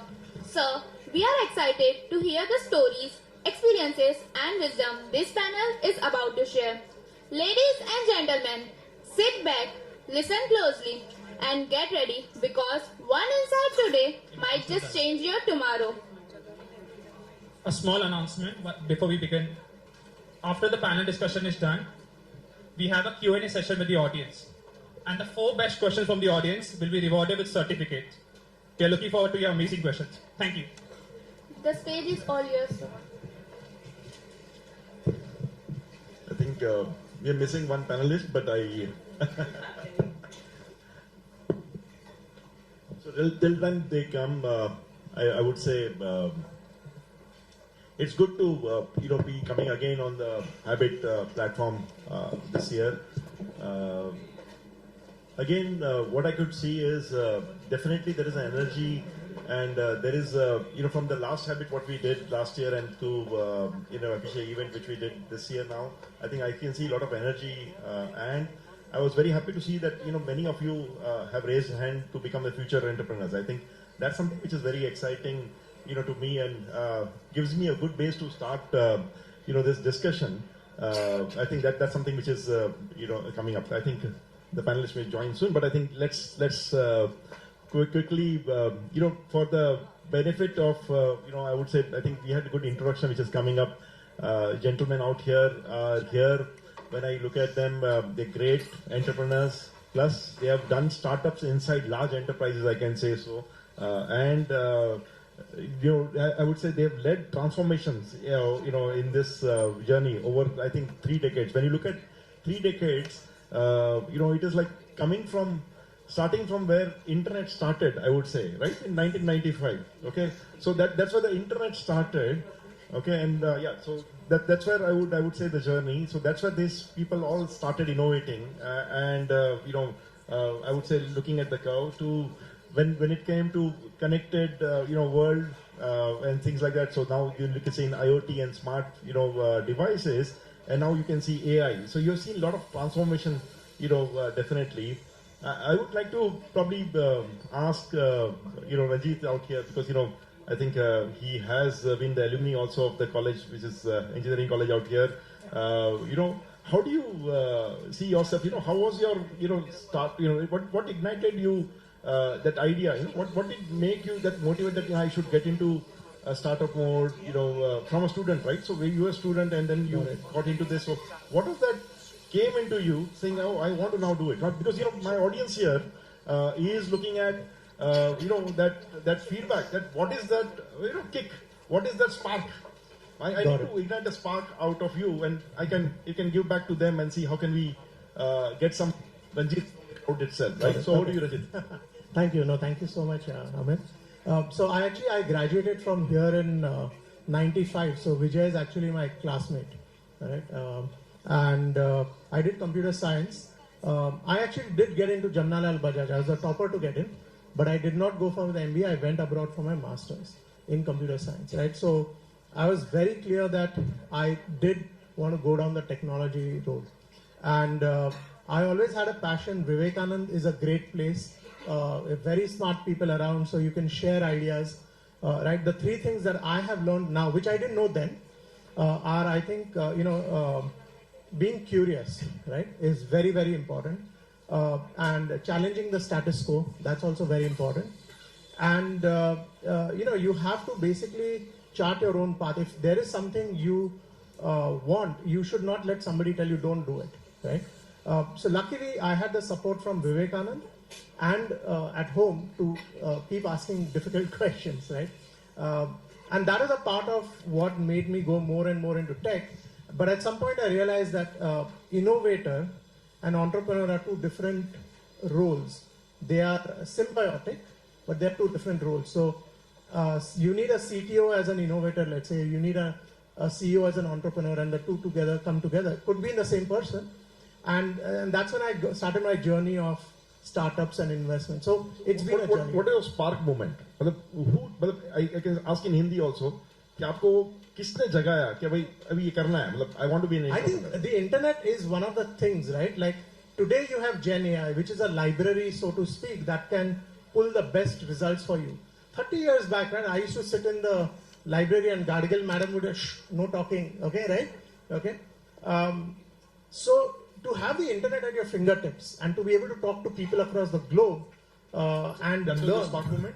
Yeah, definitely. Yeah, big spark moment. Yeah, Yes. good. So I think, sir, you are the most senior out here, I can see. So, and you would have seen one more, pre-internet era also, in a way where it was all non-connected devices, and we would have, because that's where we were, right? We were manual and then went to non-connected and then went to connected, I would say. Sir, what do you see as your startup moment? Where you thought of either enterprise or something which you can just give them feedback that what made you be there, hang on to it, and now lead the transformation, like 4th generation, right? I suppose almost there. So I think, over to you, sir. Sure, thank you. So I think that the spark movement is obviously the technology. The 3 decades seen many technology waves. Nothing what you see now. Nothing what you see now. See, most of the innovation is a combination. There's a combination factor. The rise of internet and the rise of data and compute gives you cloud. So the multiple waves coming together. What you see now happening in India is on the back of the technology wave, as well as the right ecosystem. There's nothing better than there's no better moment than what we have it now. That's a big spark moment. I'm a hardcore techie. Gone through multiple waves. I'll be possibly the one of the first when Java was as a developer, or one of the first Java developers in the world. I kind of reported some bugs in Sun JDK which were acknowledged and fixed in a way. So I'm a hardcore techie. I've stayed that way for last 3 decades. I can write a Python code now. But that's the way. I mean, we need to continue to keep ourselves grounded, and the opportunities are immense. But the moment we see now, it has never happened. Nice. So I think, Zubin, I think you have been, leading transformation. I think I saw your impressive, pathway out here. And, what I want to probably hear from you is, connected world, I think we heard Ranjit, talk about the internet, and I think Sir also spoke about that, internet made him think, and then probably look at a lot of different platforms came in and stuff like that. And everybody's trying to understand, okay, in those days there were Fox Pro, Foxconn and things like that. Now there were COBOL, WOBOL, all things gone, right? And the IBM things. So there's a lot of journey, right? Which ones to choose now, right? And so old ones were there. What was your spark movement? And why do you think, that movement is made you reach here?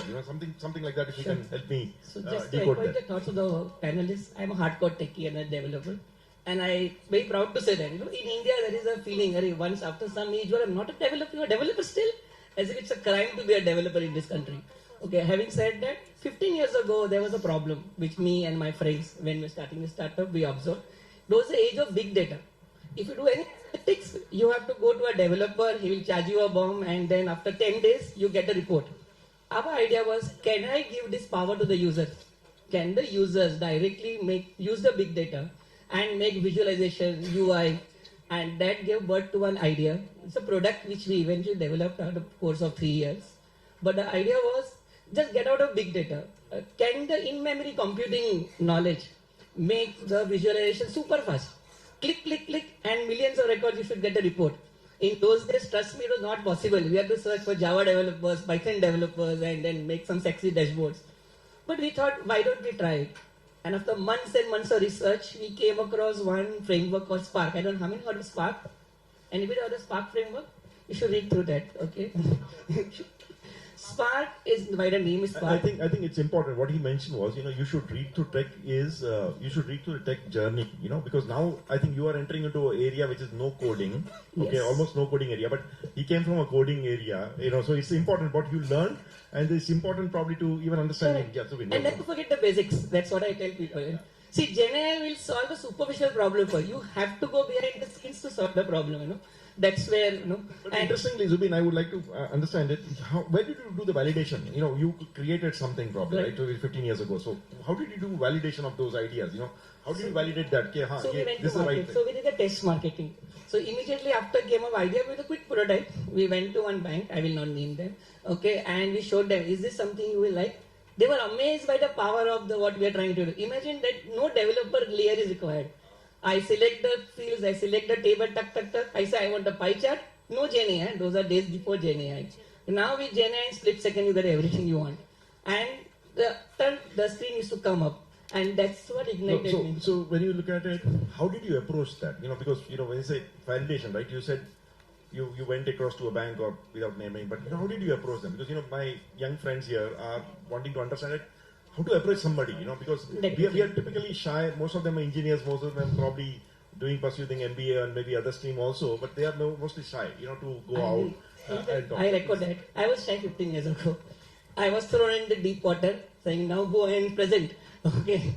And I was suddenly standing on a stage and, as usual, my demo didn't work. I still remember my first demo.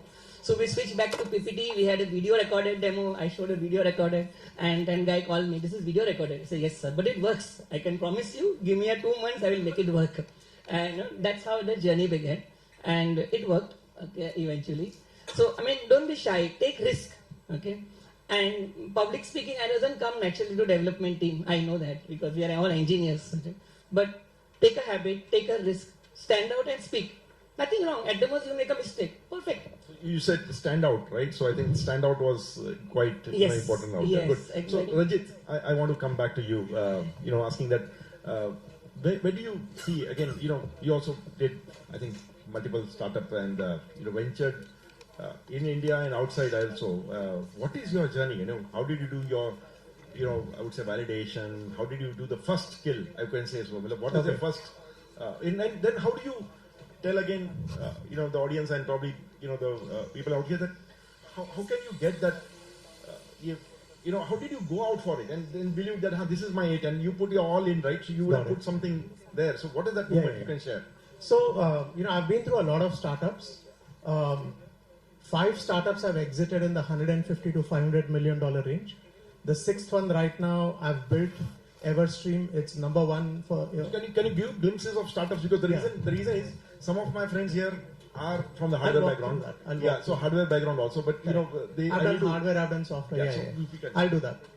And so one of my mates in all of this was Naveen Rao, the guy who's now selling Databricks. He sold Mosaic ML, right? So I've worked with all of these people.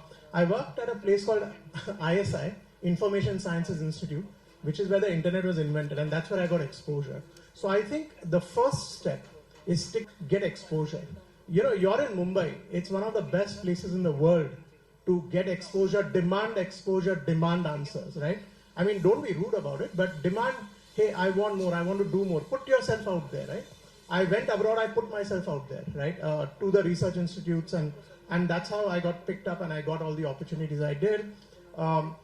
Then later on, we invented Wi-Fi. The Wi-Fi that we use was a company called Airspace that Cisco acquired. We became their wireless business unit. The end-to-end networking that you do, the audio-video calls, I personally invented the architecture for that, right? 20 years back, right? So, and that came because, I can talk about it. Like I code even today. As a venture capitalist, I still code in Python, right? And 20 years back, I can tell you, I took the 802.1 PQ bits and typed them to 802.11e user priority using IP DSCP, which is differentiated services code point. This is 20 years back. But I was deep in the details. I threw myself in there. How was that important when somebody invested into you? Okay. That your core knowledge was important. Correct. If somebody is out here, so they have some ideas, right? Business idea, but that core knowledge is important, right? So how did that? So there is a technology, and then there's the business problem, right? If you're not solving a customer pain point, like we had Customs and Border Patrol. Okay, 9/11 had happened. I had a green card then. I gave it up to come back to India and serve India, and do defense in India as well. But at that time, Customs and Border Patrol wanted to have more flexibility, and Wi-Fi. Nokia was the only phone, right? So it's one thing to invent this technology, but another to make it so that the Customs and Border Patrol, and amongst others, right, can walk around without having an Ethernet cable tied to them, right? That changed the way they could do a border control, right? So it's about what is the customer pain point that you're solving. And then you pick the technology. So tell me about the investors. When somebody invested into you, right? Okay, Blackstone. Why did they invest into you? There may be other startups also similar lines, right? So what was that unique about you? So you have to be an octopus. You have to be highly adaptable, right? You can never say no. You can say, I don't know yet, but I'm going to find this out. And then you go back and you prove that you found it out, right? It's about trust. It's about human to human trust, right? And that's what I would say. You have to really put yourself out there. If you're sitting at home and thinking, this is the age of Gen AI, I will become rich, no. It might be the age of Gen AI, it might be the age of internet, it might be the age of satellite launch. You have to put yourself out there. Any quick failures or some couple of incidents of failures, because you've done so many startups, right? So got it. Failures, it can't be without failures, right? So, yeah. So how did you take failures? What was your thinking I'm like, you would have thought, now everything is shut, I'm going to shut my company. Correct. There could be situations like that, right? So it could be, or maybe not. So maybe if you can share some of those failures, it would be great. Okay, so Cali Networks, right?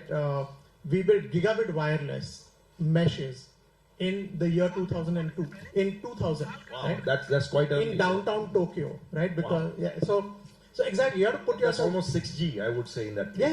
Yeah, right. And what happened is 2002 March. So we were in an acquisition chat with Sprint, but the stock market crashed. So Sprint pulled back, and then there was an investor in Taiwan, and we had run the company so well that out of the 32 million, then 32 million, there was still 7 million sitting in the bank.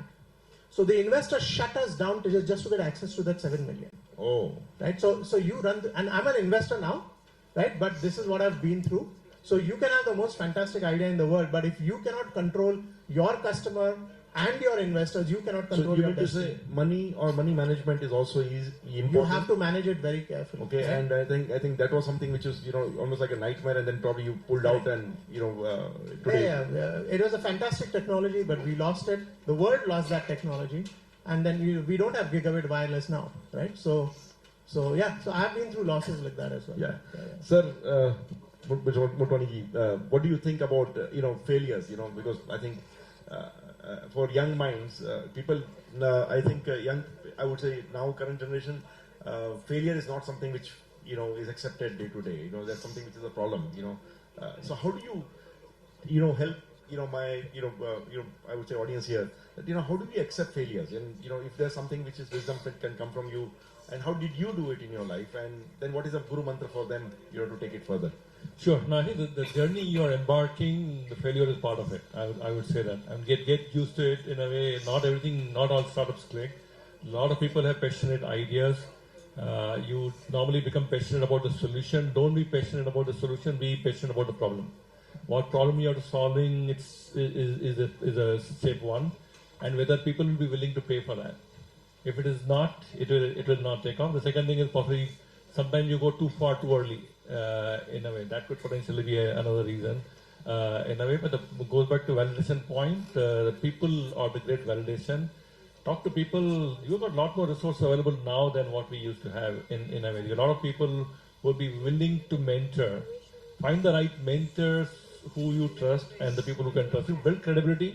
Nobody will spend time with you if you don't prove your credibility in a way. So be passionate. Be prepared. Not everything will work in a way, but keep finding the what next in a way. Navigate the environment and succeed.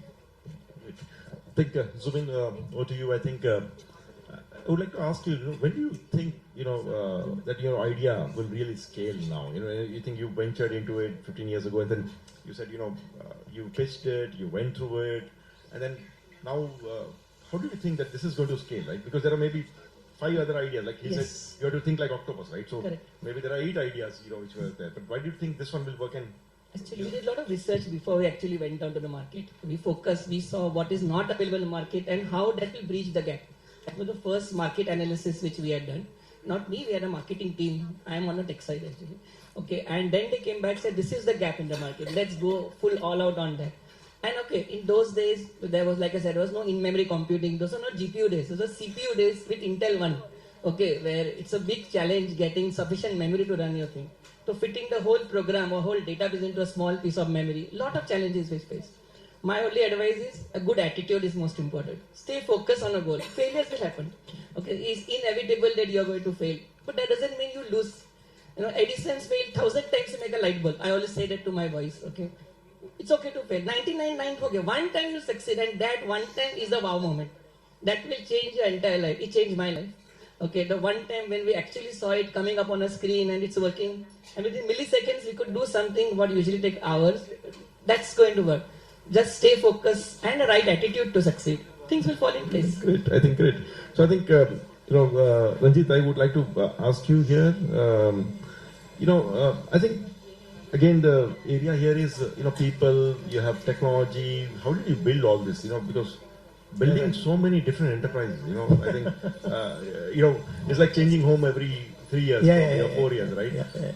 It's not easy, but how did you, and then one is successfully coming out, into it and giving technology successfully. And the second is, but if somebody has to do long term, which I will ask sir, but anything from you, which is how did you quickly adapt, to building the teams and things like that? So if you can come out with that, yeah, please. Sure.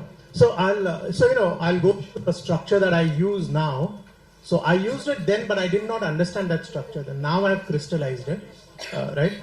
So it is like what Warren Buffett uses, which is integrity, intelligence or problem solving, and energy, right? This is very important, yeah. Yeah, it's very important. And then I added 2 more, which is resilience and stability. Okay. For India, I think resilience is more important because you need to be, you can't be. Absolutely, right? So, people say, oh, that's an IIT founder, assured success, MIT founder. So I actually go to MIT and Harvard to evaluate their graduating classes for the AI Venture Studio, right?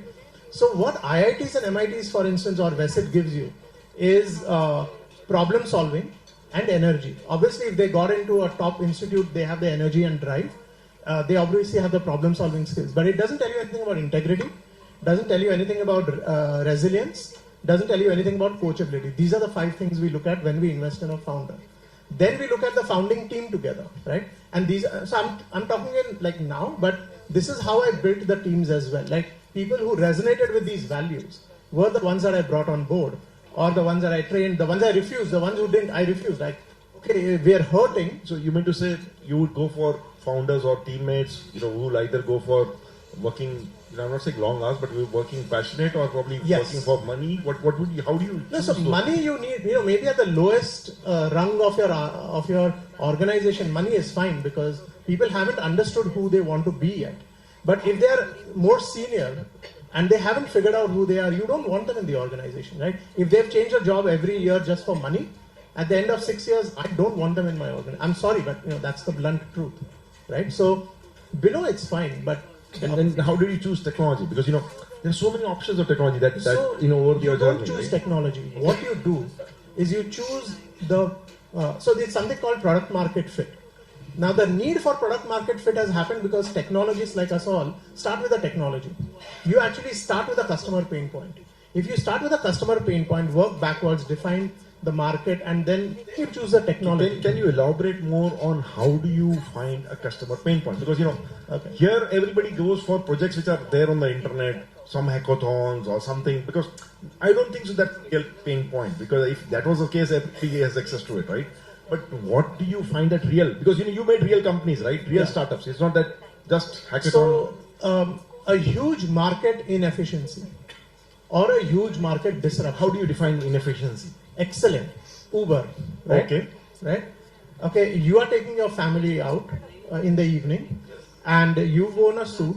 Your wife with the nice, lovely, polished leather shoes. Your wife has worn the jewelry and this, and your kids are dressed up, what have you. And then it's raining. And now you have to step out with an umbrella and it's leaking onto, water. And there's a taxi wala somewhere driving around. He doesn't know where you are. Right? So that's a huge market inefficiency. It's an inefficiency that's in the market. It's not a fake. It's not in my head. Khayali pulav inefficiency. And it is huge. Right? Now, whether Uber should raise $1 billion or not, that's a separate operational question. But this is a huge market inefficiency. And these are, by the way, these are not my words. These are the words of a guy called Ade Oresi who invented the safe note. Right? So I know him reasonably well. And he was like Elon Musk's best friend. He is, and things like that. He created Founders Institute, which has accelerated 10,000 startups, right?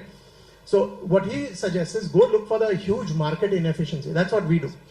And if it's a brand new area, then a huge market disruption. So you meant to say you don't have to contact the customer. You just look at the inefficiency. You start off by that area. You identify the market you want to go to.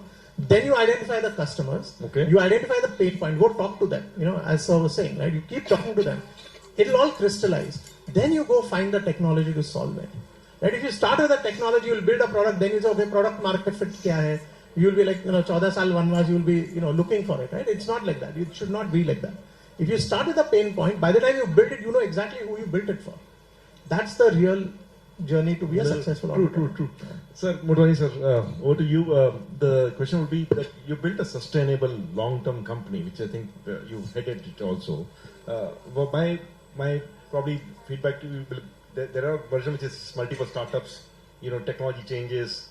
He lived and he's now, motivating others to do that.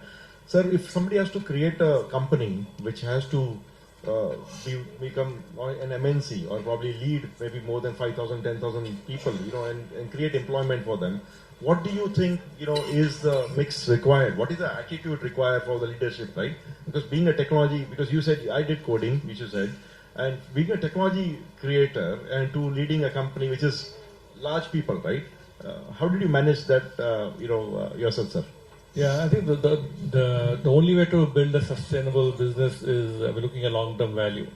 You can always create something which spikes, then it comes down also as quickly as that. So you need to you're like running like a marathon. You're not running sprints. Not multiple sprints make marathon either.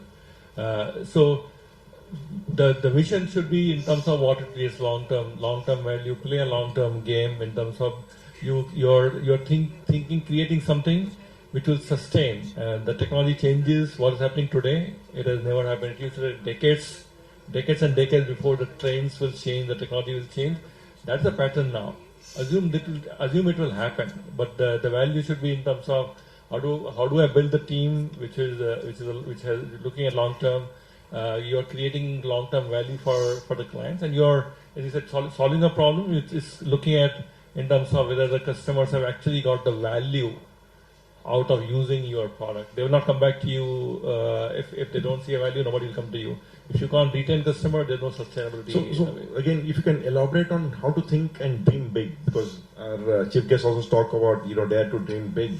So I think, how did you dream that big? That the organization become that big, because 20 years ago the organization was almost like a startup, right?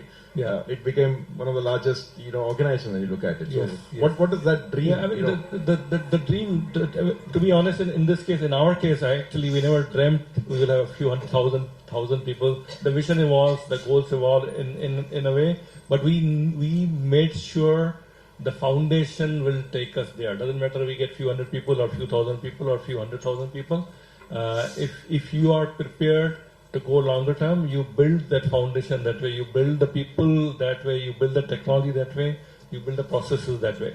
That's the only way which will keep on going. But I mean, I agree, the goals will keep evolving, the vision will keep evolving, the technology changes next year, you might have to course correct in a way, but what remains a solid foundation remains a solid foundation. Great. So I think, Zubin, I would like to ask you, because when you started something, you had options, to do bootstrap, and I think my entrepreneurs here probably want to understand, should they go to bootstrap, like putting their own money or family money, or should we look at external funding?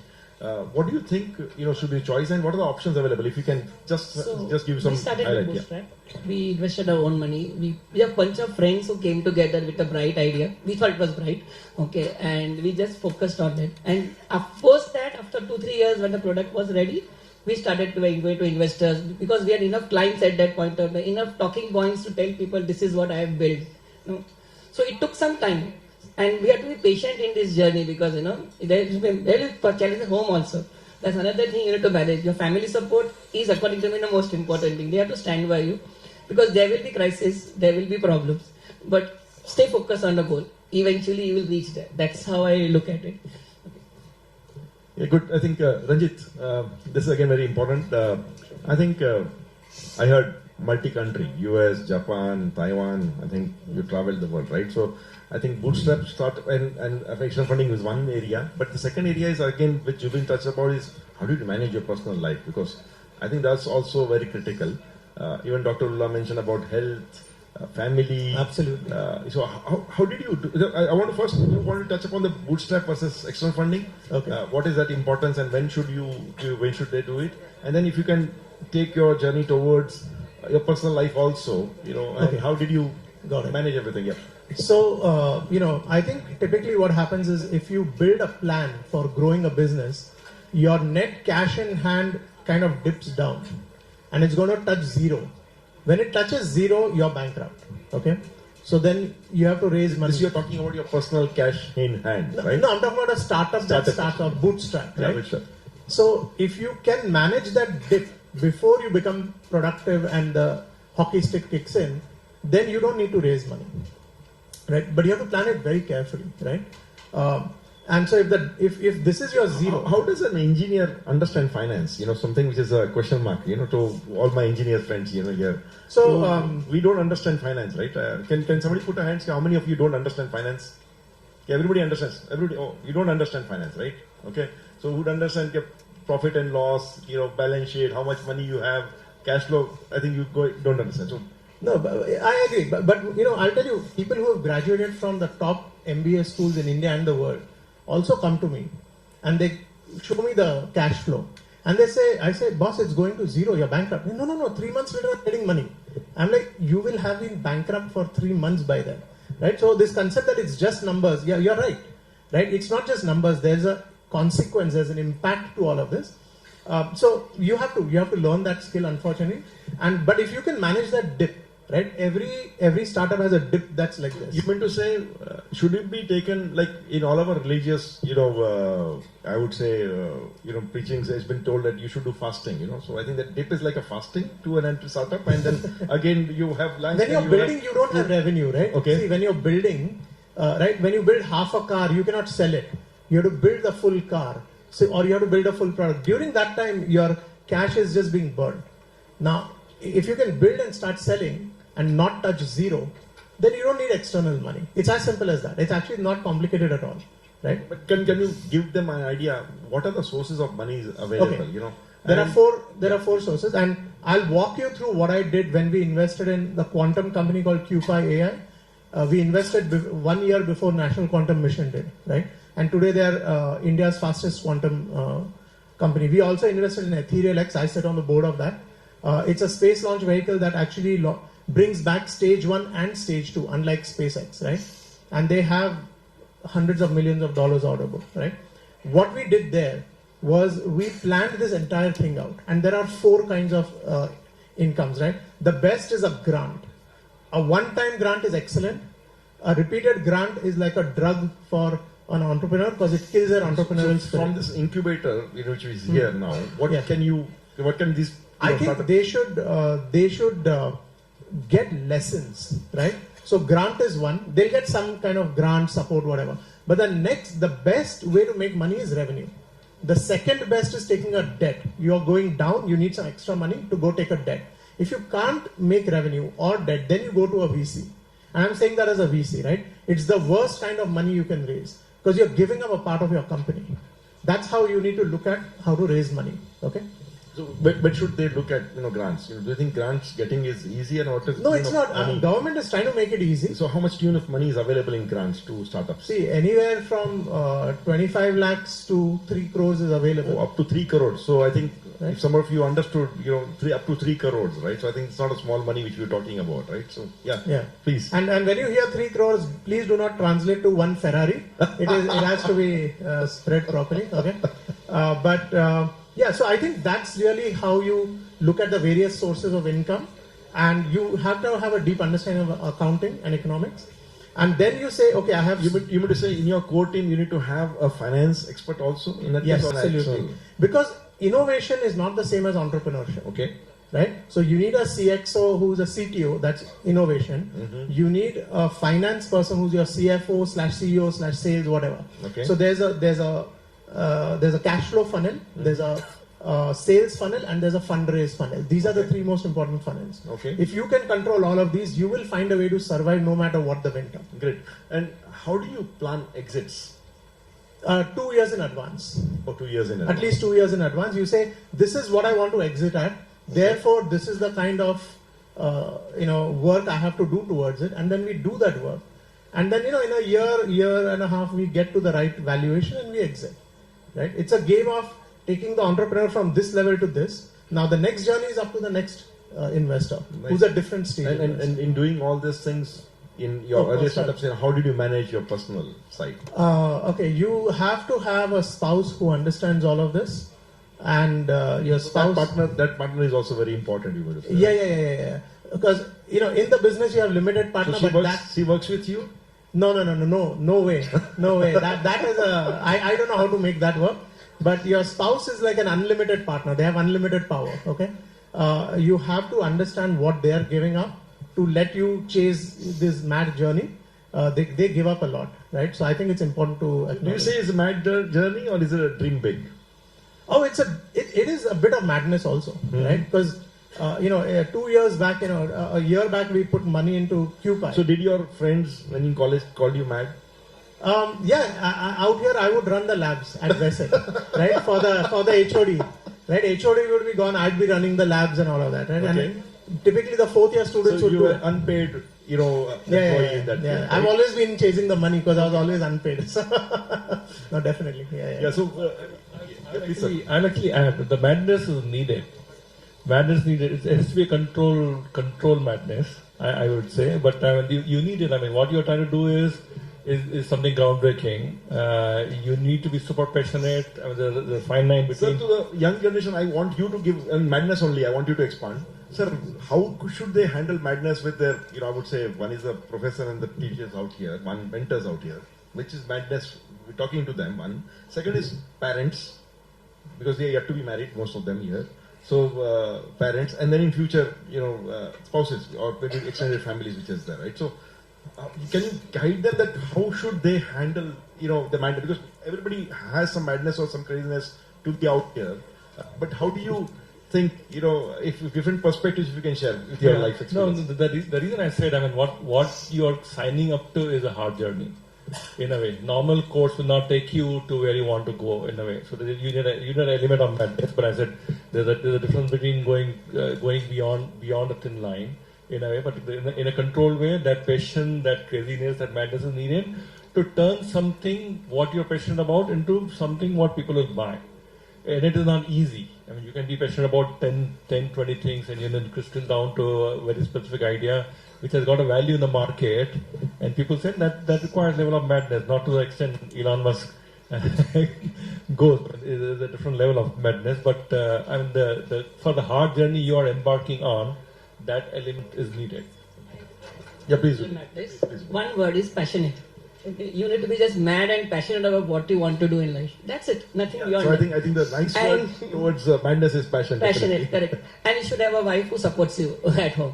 Okay, that's very important. Trust me. I married my best friend just for that. Because I knew if I marry someone else, she will not understand my madness. Zubin, what about your friends nearby? How do they relate passion and the madness, what you probably would have in your friends and other things? Because did they believe in you that you will be successful? Yes. I was lucky, actually. Or they were critics of you? No, I was lucky to have people to stand by me. Okay, nice. Because my best friend, my wife right now, she stood by me thick and skin.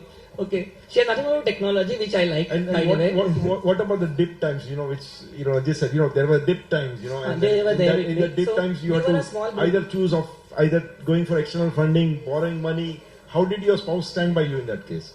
She was okay. She was understanding. She knew this phase will pass away eventually. How do you make my people here understand that?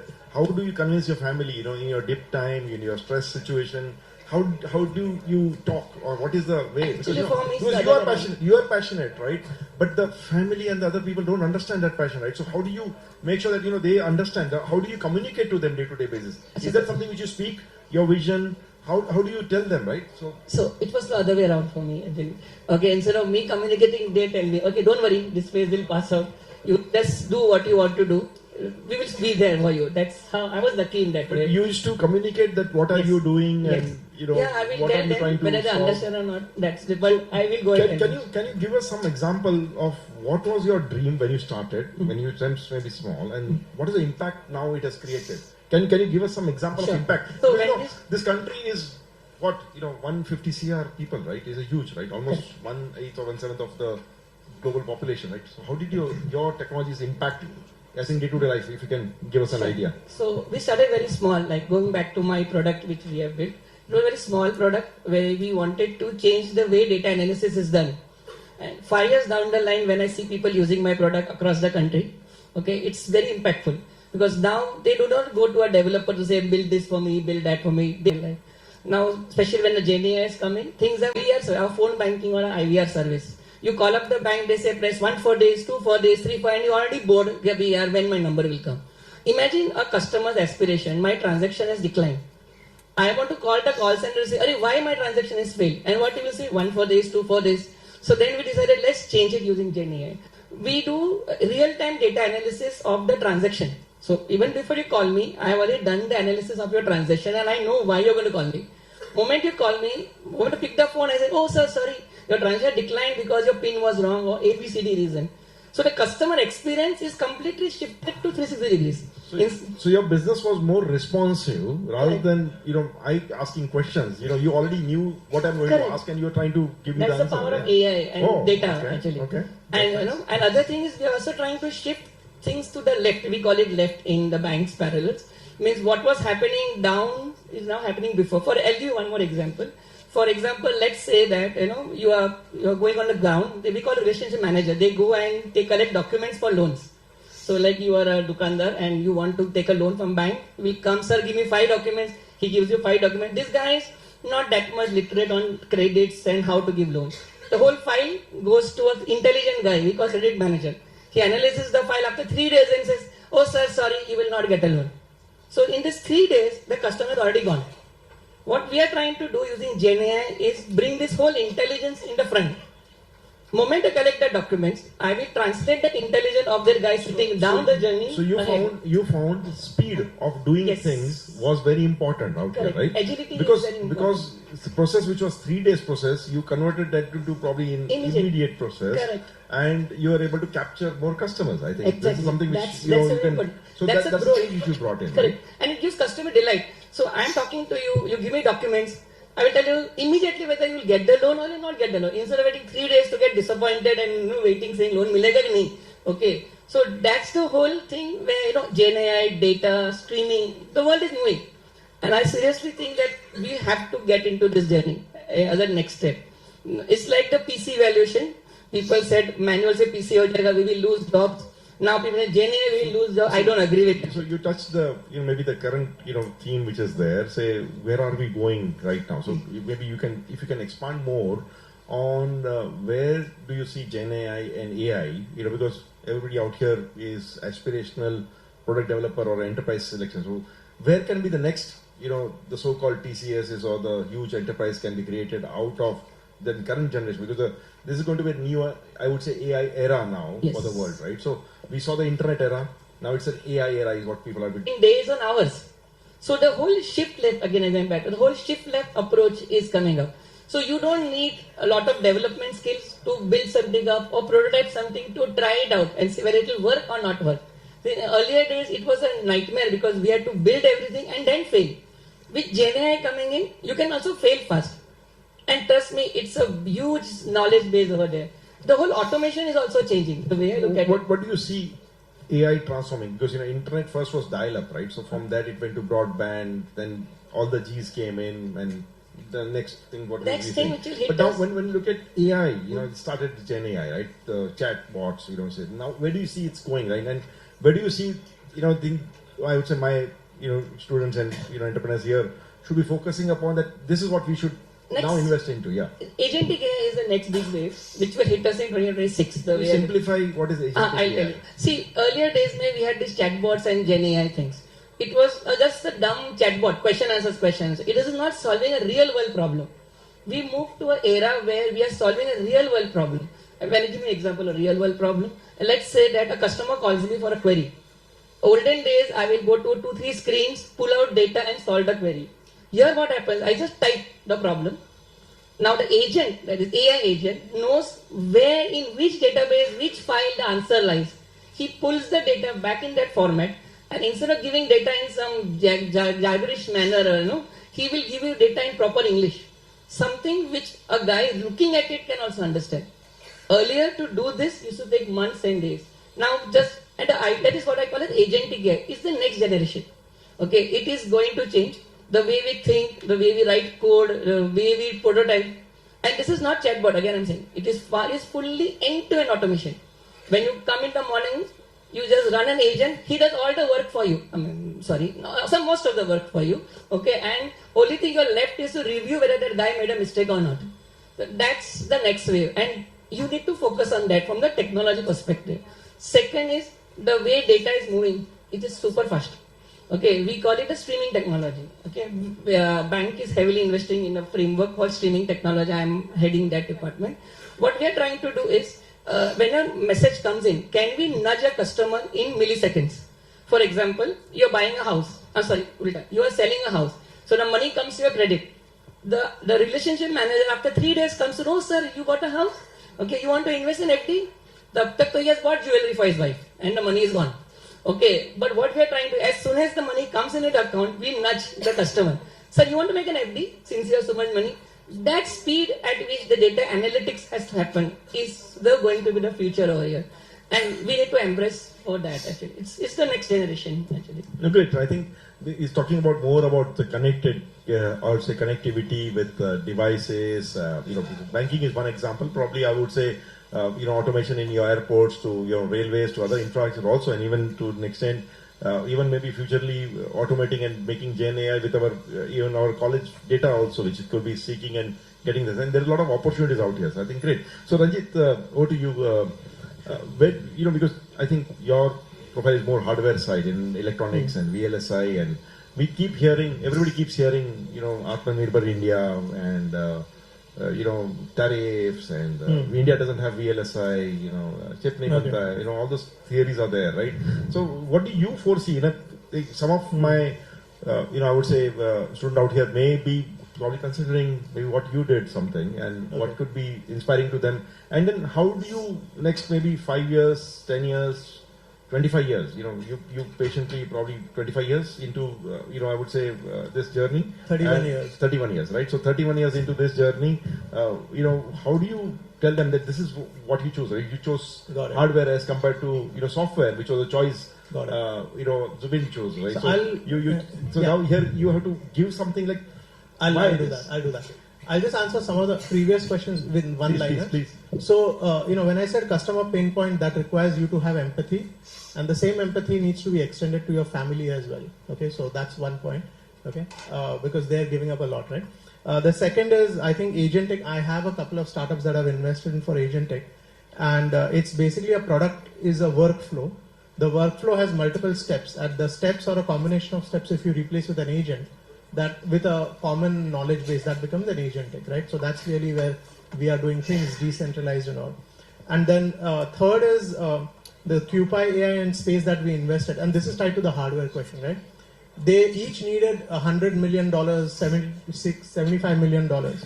We wrote a $2 million check. So my partners are like, they want 75, we'll put 2, wo to doob jayega, right? India mein, how do you do hardware? Yep. Right? So I created a new document which I call a blueprint. It's like a blueprint, but it glues everything together, right? And in a single Excel sheet, you can figure out what's going on. And that's how the startups are succeeding. Now, coming to your exact point, I wrote a couple of articles, one in Economic Times on the deep tech journey that India needs to do. And the other is, it just came out a few days back in Inc. 42 on NVIDIA, how to build the Indian NVIDIA, right? So I don't know if anyone's read those articles, but there's a very clear-cut technological journey out there. So there's a product journey, there's a technical journey, and there's a process journey, right? Please read the articles is what I would suggest. And it's very well highlighted out there what the journey needs to be. For instance, right, I'll just pick one. Compute in memory. How many people out here know what compute in memory is? Anybody? Okay, excellent. Can you tell us what compute in memory is? Yeah. So what it does is, instead of having JK flip-flops to create a digital RAM, you actually use the analog current itself to do the computation. Okay, so you create an accumulator, right? So now this is like fundamentals of fundamentals, right? You have to understand all of this. But if you do this, you can do it with nanometer technology that is not 1 or 2, but you can do it with 40 or 28. So it's much cheaper. So you're talking about merging of digital and the analog computing, and that's probably bringing it towards quantum is what you're talking about? Quantum is separate, but this is instead of building an NVIDIA, you build something that's 100 times faster than NVIDIA. It's 20 times cheaper than NVIDIA, and it's an older process, so we don't need to have the EUV, which is extreme ultraviolet lithography. You can do it with something called DUV, which is deep, right? And so in one shot, you can solve multiple problems. Now the RAM prices are going up. So if we had this capability, you could re-architect this to build RAM chips as well. And that's kind of the roadmap that I've published. And people should read up and possibly look into that and reach out to me, and we can talk further. But that's the hardware roadmap I see for India. I don't know if that answers your question. That's one thing. But do you think, is there money inside? Because the challenge with when you say the word hard, people think it's hard. So we don't know what's there. Okay. Right? So is there money inside doing any hardware? So let me go back to the quantum and the space investments. Right? They needed $75 million. They didn't know how to raise it. So we sat and we educated them. I'll pause you here because when you say word space and quantum, okay, how many of you are interested in quantum and space? Can I know some hands? Anybody thinking of space technology, quantum? Who's heard of QPI AI? Anybody's heard? No. Okay, who's heard of Ethereal X? So Okay. Yeah, so what we're talking about, the reason I paused him was, first of all, we need to understand, why this topic I chose, to tackle upon from him, is these are the next, or I would say future deep tech, and future, I would say, tech where Atmanirbhar India also, when I say country needs reliable, I would say supply chain and indigenous, technologies, which is there, which is very important, fundamentally. And because when you look at dream big, you all are probably potential investor, entrepreneurs. So when you're looking at a great idea, so ideas from space tech or probably coming from quantum, other areas where you may be able to, when you are able to do deep research, go deeper into it, you'll be able to get funding, and the funding lines, I'm not saying easier, but you are able to, you will be one of the select few in that space, because not everybody is focusing on that area. That's one of the areas, but at the same time your research should be very well done. I think that's what I think, Rajit, you coming here. So but I want them to be sensitive, because this is an area where you should look at. Let me encapsulate what you're saying, right? You can be a quantum entrepreneur without being the quantum innovator. Oh, nice. Because your partner, your business partner can be your quantum innovator, and you can be the quantum entrepreneur, right? So, and that's why I kept saying that innovation and entrepreneurship are parallel journeys, not necessarily the same.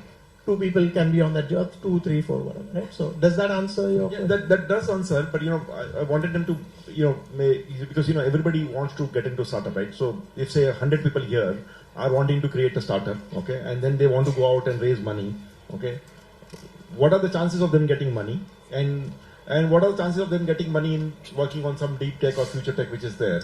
So I want them to realize, and then what is the importance of them being in the institute right now, and how do you capitalize the Let me walk them through the research I did. Please. All right, to create something better than NVIDIA, one is the analog compute in memory. One second, I think that word, I think you mentioned, how many of you think you can create something better than NVIDIA? How many I would say self-belief is what I want to ask you all. How many of you have self-belief? Yeah, I can create something better than NVIDIA. One. Any other hands? Nobody thinks you can be better than NVIDIA? No? But yeah, I think I have at least one hand here. I started with a pain point, right? My pain point was Trump stopping chips coming into India, right? How do I solve it for the startups we've invested? So I'll quickly go through this, right? And then the way to do it is, there's something called POSITs. Anybody here heard about POSITs? IEEE 794? Okay. So if you're getting into deep tech, you have to understand the standards. POSITs is a way to do number crunching at floating point 10,000 times more efficient, right? There's RISC-V. So there's a lot of these technologies. You combine all of them, and then suddenly you get something that's better than NVIDIA, right? So you must be curious. You must understand the pain point, and then work backwards to find the technology. I didn't start with POSITs. Because I wanted to solve the pain point, I discovered POSITs. I did not know about it.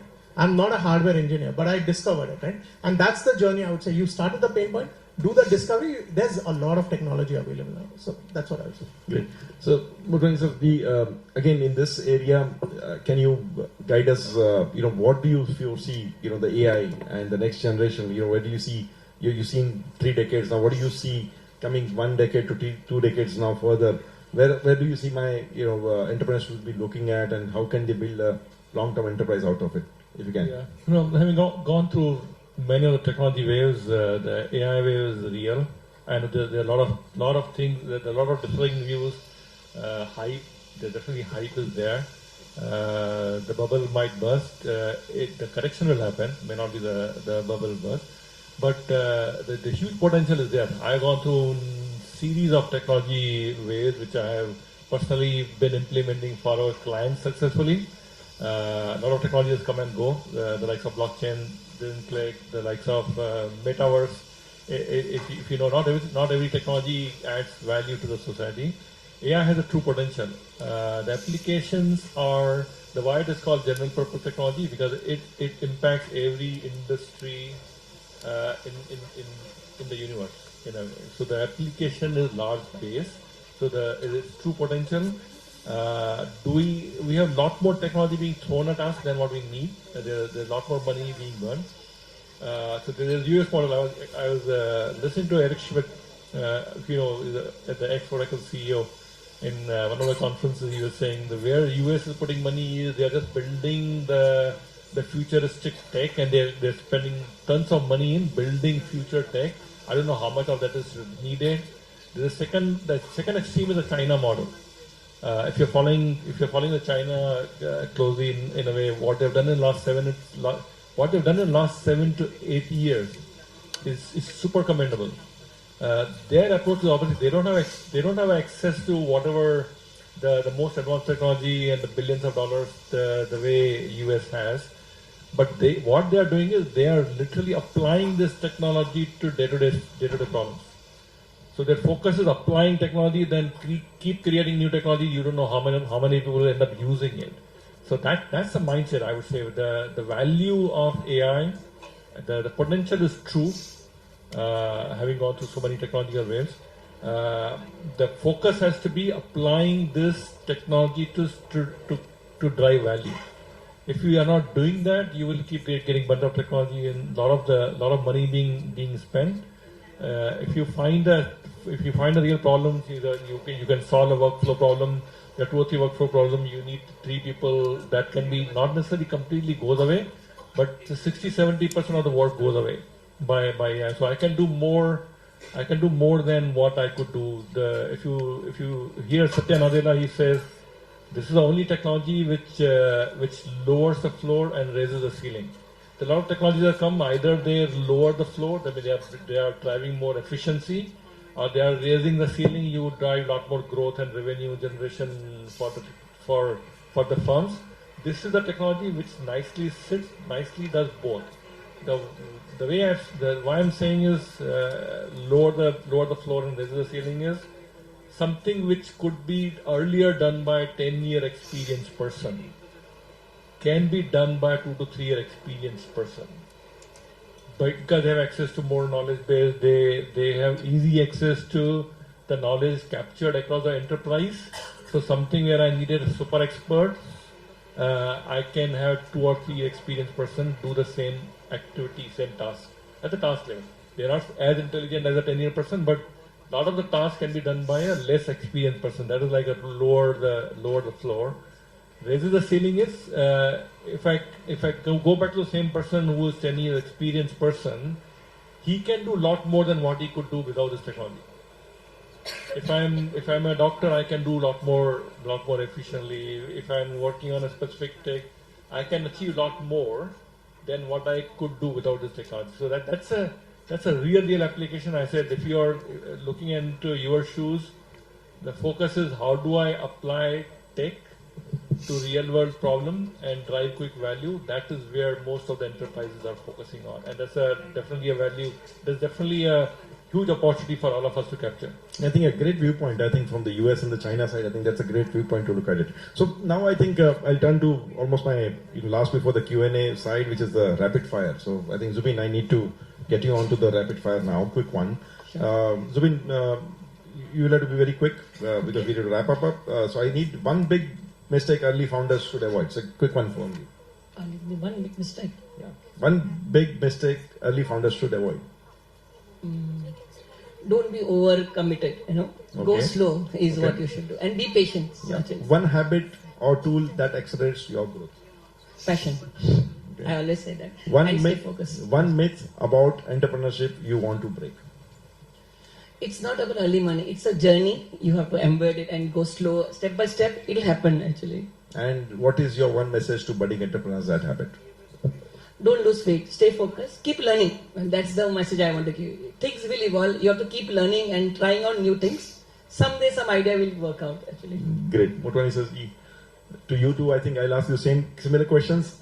One big mistake early founders should avoid. Yeah, I think the thing is that is a quick way to be rich. If you're just solely starting a startup to be rich, then that's the biggest mistake. Okay. One habit or tool that accelerates your growth. Be the self-expert. The area you want to be in, you need to be self-expert. You need to understand the solution. You need to understand the market. So you need to be self-expert. Obviously, you can build a team around you, but you need to have your personal point of view. And one myth about entrepreneurship you want to break. Yeah, I'll go back to the same thing. The overnight success. There's nothing like overnight success. What I call there's a lot of unseen hours. We see players succeed in a 90-minute game, but what they do entire last month, getting 4 a.m. into the gym, nobody sees that. People just see the 90 minutes game. And one message for budding entrepreneurs at Habit. Trust yourself. I think you heard from Mr. Ramanujan, have belief in yourself. Ranjit, over to you. Okay. Same ones, but let's look at it. One big mistake early founders should avoid. Don't raise money unless you really need it. Oh, that's a nice one. One habit or tool that accelerates your growth. Surround yourself with the smartest people and delegate to them. That's also nice. One myth about entrepreneurship you want to break. Entrepreneurship does not require you to be an innovator. So you can be on a separate journey. Okay, nice. One message for budding entrepreneurs at Habit. Stick your neck out, take risks, calculate it, be a little mad, have the passion. I think that's what you really need to put yourself out there. Oh, interesting. So I would like to open up for Q&A. If you can, if somebody can help me get the mics out there. One of the mics, if possible. Yeah, sure. So, please feel free to ask questions to anybody, and you can name it also directly or whatever, please. Yeah. I have question to Ranjit sir. Sir. Yeah, go ahead. Sir, you have traveled to various countries. What is the mindset that you saw at other places, and what's the difference that is in India? Okay, so the most entrepreneurship friendly country is obviously the United States, or it was. Right now it's a little bit of a bhel puri. But the Bay Area and Boston are fantastic. If you look at it, Europe, Japan, Korea, everyone's tried to recreate the entrepreneurship startup. India has actually succeeded far better than these other quote-unquote developed economies. Okay, so India is in a good shape. You have a lot of opportunities. No, sir. My question was, what was the mindset? So the mindset, that's a reflection of the mindset. The mindset is an open one. The European, Japanese mindsets are very closed, fixed mindset, what you call a fixed mindset. India has what I would call a growth mindset, but the Bay Area and Boston have what I call an exponential mindset. Okay, so you can go look up these three. Since you specifically want the terms, those are the three terms for that. Okay. And sir, one more thing I would like to ask Jubin sir, that you told that we should fail fast. Yes. So sir, what are the ways that can minimize the failure risk? Do a POC quickly and see whether your product fits or not. Don't wait for the whole 9 product to get ready with a nice UI and all. Make something small, do a test marketing and see whether it works or not. Doesn't work, drop the idea, move on. See, the goal remains the same. The ideas can go on when oscillating. That's the way how I look at it actually. Okay. Thank you, sir. So coming back to your mindset, right? Failure is not a problem. If you have a fixed mindset, failure is a problem. If you have a growth mindset, failure is a stepping stone to success, right? That's the mindset difference. Okay. Right?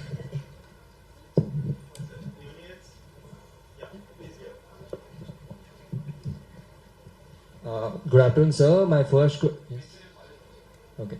I am from Navi Chandra Mehta of Institute of Technology, Dadar, and my first question is to Zubin, sir. It is regarding open API banking. Open API banking in India is relatively less compared to the public scope. Of course, because of the regulatory and security reasons, but of course, there are third-party vendors. When I, as a 12th student, as my bachelor's degree, I did a project on making a financial advisor, AI advisor for companies where it analyzes all the transactions. But the problem was individual developers don't get access to those open API sandboxes. So my question is not how will we able to access it, because that's a whole security and regulatory issue. But how do you think open API banking with AI is going to scale in India? So there are two differences. OpenAI is separate, AI is separate. OpenAI is the future. In fact, we are using open. Like you said, this is not open in the market. It's not completely open. Okay. But yes, so supposing I give you a practical example. I'm having a journey, what's a personal loan. Now, I can host the journey on my website or give it to Money Control and Pesa Bazaar and all the world. So what do? We use OpenAI. Okay, so I will stitch my journey, that is the loan journey, using OpenAI. Then every other partner does not have to change their work. They will still stitch to one OpenAI and start using it. it helps because a peer bank will also use the same set of APIs.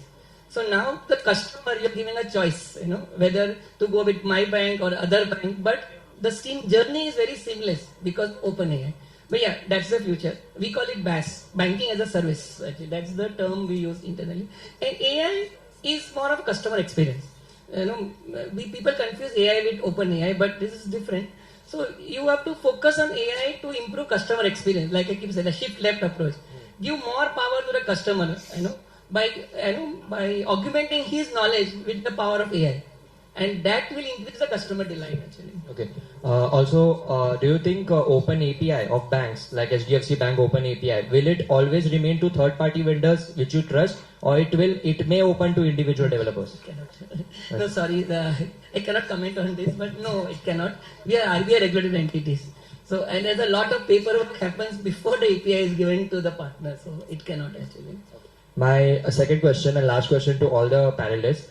Basically, as Sir said, we build short using AI. So a lot of teams or anybody could here build their prototypes. But do you think the dark side of this is if we build AI using AI, we don't think much in depth, or we just create to impress an investor or to somebody. So do you think there's a dark side to it? That's a myth actually, that you still need to know the concept.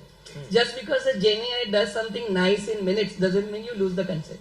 The challenge comes when you take the POC to the next level. That's when you need the expertise to come in. You need to deep down to see what weights were applied to the GenAI. So today all LLM. The future I look at is small language model. Because things, we now want to unlearn what the machine has done.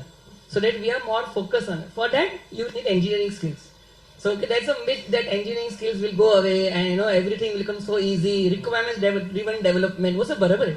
But after a given point of time, you need engineering skills. And concept doesn't change. So, as budding founders, what do you think at first we should automate first, and some tasks need to be automated and some tasks need to be human-led? Yes. So, as founders, what should we aim that? How should we understand what goes between the two? First, automate, get it done, see the prototype, and then go to the next level engineering. That's the power AI gives you today. In olden days, that power was not there. Olden days, we had Google search, not olden, 2-3 years back only, we had Google search. Now Gemini has changed everything the way you look at it, with multi-model. See, earlier days, you cannot search into an image or a video. Today, I can search into an image or a video and tell me what this says. It's a very different world altogether. So prototyping is the first thing we should do actually. Last question. As esteemed positions in your companies, and my question is, as you said, now we can utilize this AI, but in your time in traditional methods, how was it, and what advantage you had over AI? No, we had to do a lot of hard work. Let me put it that compared to olden days. So Now, did it have any advantages? We were close to the concept. You get close to the concept, but doesn't rule out that AI is not important. You still need to learn the concept. I again tell my guys also, actually, AI doesn't change. No. So interestingly, I did my final year project at IIT Bombay under Dr. Pushpak Bhattacharya in AI, natural language processing, and then that's why I ended up at ISI, Information Sciences Institute, because in the 1970s they had created a photocopy machine that would take a Japanese contract and print out an English transliteration, right? So AI has actually been around for a long time, but it has had many different forms. So I think what the gentleman had said, my fellow panelists, which is learning is the most important, right? So leave the tags aside, but learning is what would, asking the right questions, being curious, challenging the status quo, having critical thinking. I think those are what will make you aware of what you need to build, and then what you don't need essential to your business can be built by somebody else, contracted out, but you need to focus on the main things. Okay? Right? Thank you.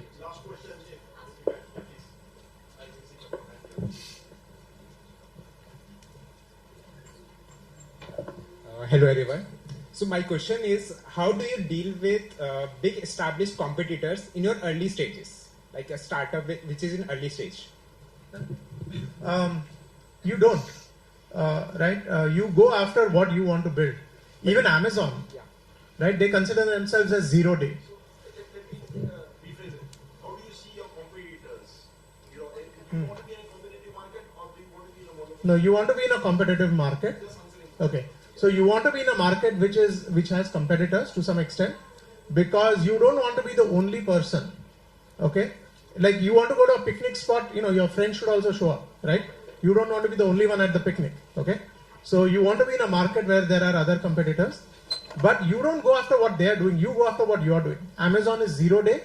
They do not talk about competitors. They say this is what we do, this is what, and that's how they became so big. They play something called the infinite game. You should go read up about that. Okay, but this is how they focus only on their product, their customer. That's it. They don't talk about they only talk about customer. Competition is healthy, but don't focus on that. Focus on the customer. My question was like ability of big players consuming you or your. That's just a fear. That's the fear. If you solve the right customer pain point, size of the competitor does not matter. Okay. Thank you. Yeah.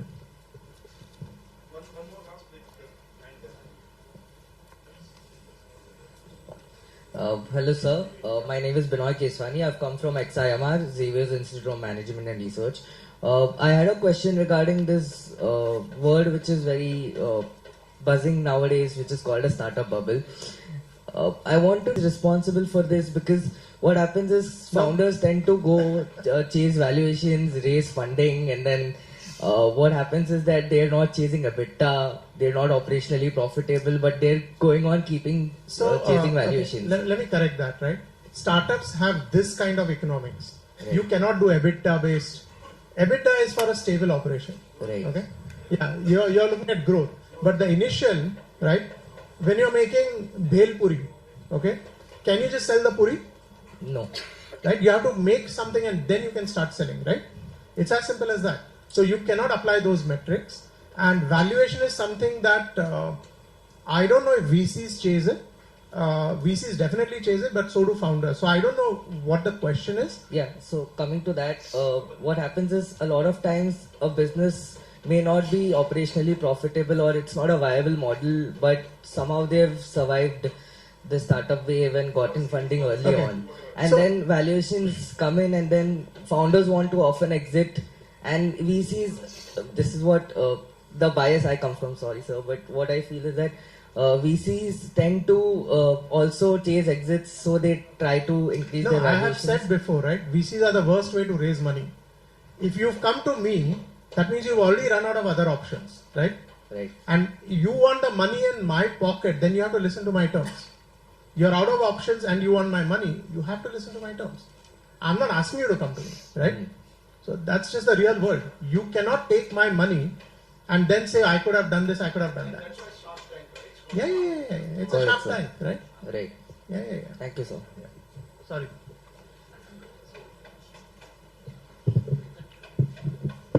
So I think, thank you everybody to patiently listening us out and probably giving us opportunity to probably speak to you all and give you an insight. So I think few things which I would like to probably give you all a summary side of it, which is I see.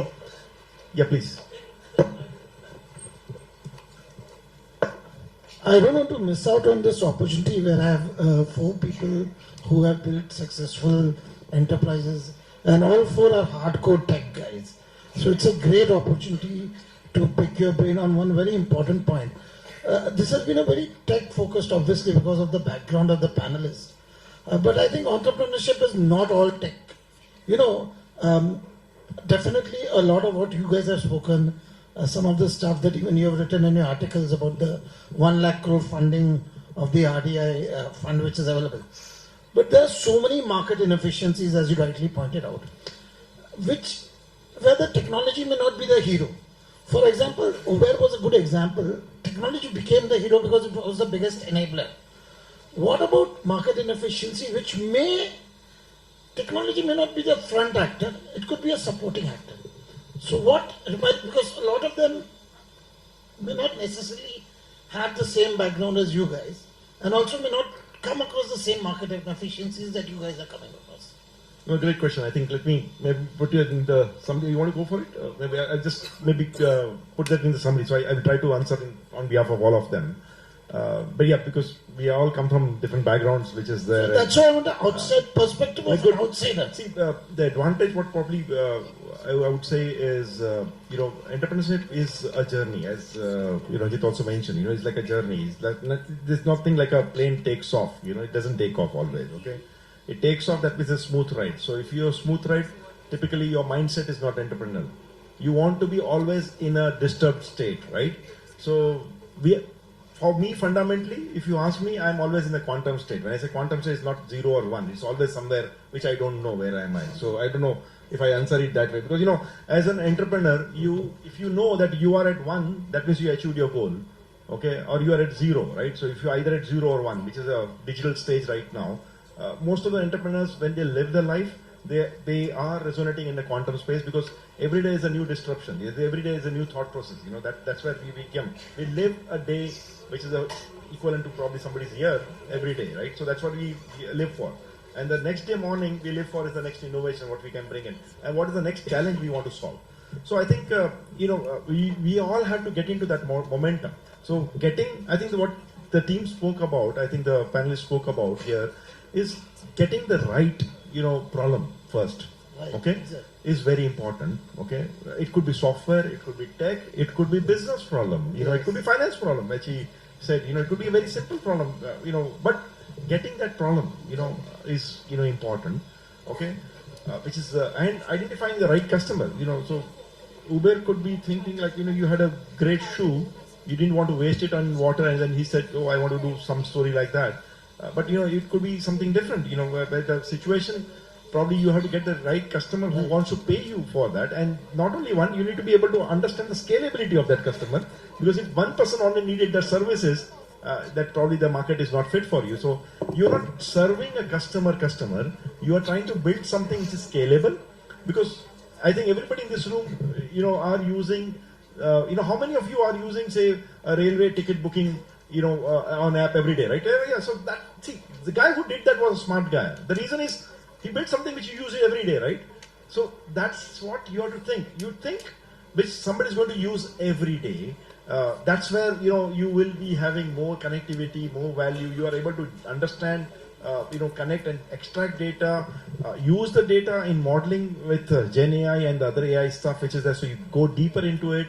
You build something which is sustainable, because you are able to, because with data now you are able to extract information preemptively. Say if there is a problem, you are able to extract information preemptively and address that problem to a customer very nicely. So I think entrepreneur, I would say my summary here would be that as a budding entrepreneurs out here, let's look at for what India needs in next 25 years. India needs deep tech. The reason is, I'm not saying whatever we did for last 10 years was not good. We're building up some apps for probably deliveries, or building up apps for certain e-commerce and stuff like that. I think they've done great job. So I think we seeing a lot of companies exiting, and the VCs exiting and going the IPO way. That means that wave is probably gone, and the next wave has to come in. So the next wave, for the businesses, you have to be very, understanding. So I think the gentleman out here, wanted to understand what is a bubble and startup bubble. So I think, there are edtech bubbles, there are, bubbles coming from the e-commerce and other areas which are there. So now that bubbles either exit or they merge or they go, right, get killed right there. Depending on the valuation and the VC and the passion from the entrepreneur also, which is required to make that drive further, right? It has to go further. But at the same time, I think all those exits are done. Now there is a new thing coming up. What is the new thing coming up? The AI is changing the game, okay? So the old paradigm is going to shift. The AI is changing the game. When I say changing the game, it's the old thing only, but with more responsiveness, with more connectivity, with more intelligence, okay? So now things are going to be built which is much more responsive, much more connected, much more intelligent. And what are you saying? The need is to build something from India for the world. Which is, I think, for you all, for next 25 years, I think we have greatly used products which are built in US, which I think Ranjit mentioned. The mindset of the US is looking at the big opportunities, right? Now that big opportunity mindset, which Ranjit is mentioning about in his post, that 1 lakh crore available for RDI fund and grants available up to 3 crores. And other also mentioned about the resource availability is there in India.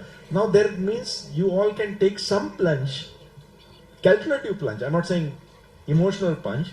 Calculative plunge into building something which is a great, deep tech, build up a team.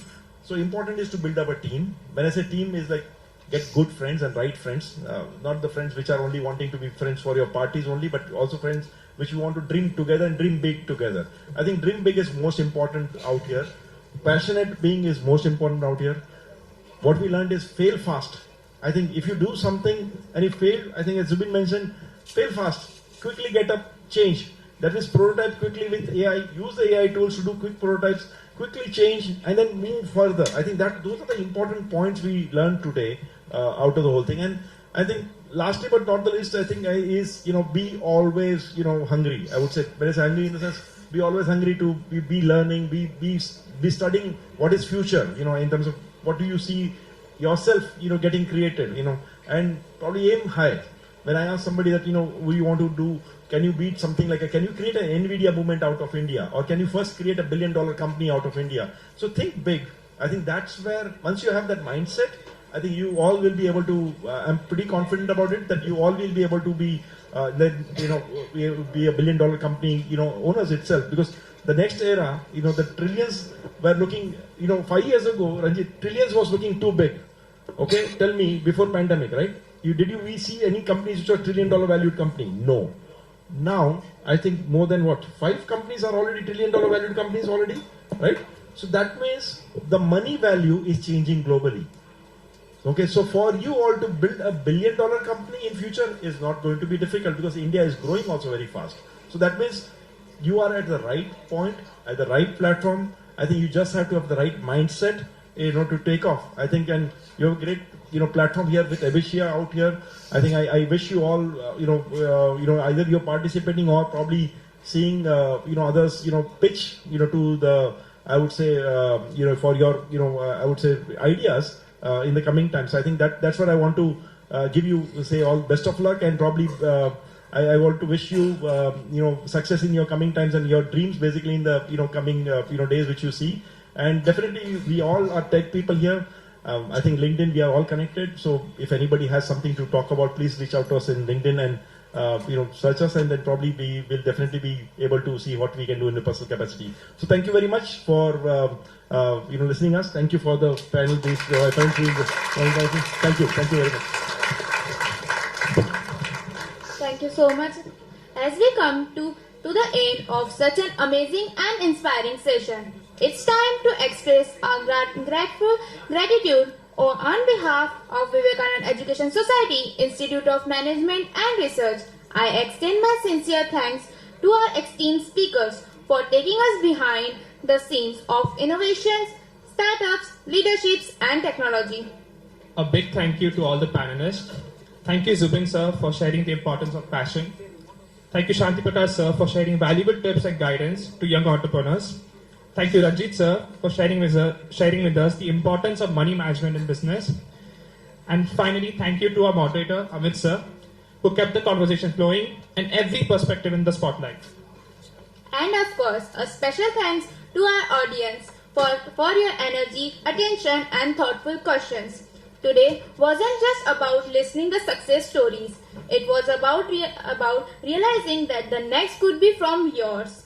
With this comes to the end of this amazing session. But wait, don't go anywhere, because the Zenua session is coming up next. And trust us, you don't want to miss out. Thank you. Also kindly requesting everyone to scan the QR code over here. Everyone please scan the QR code over here and provide us your feedback. Everyone please be seated. Please don't leave. Thank you for your cooperation.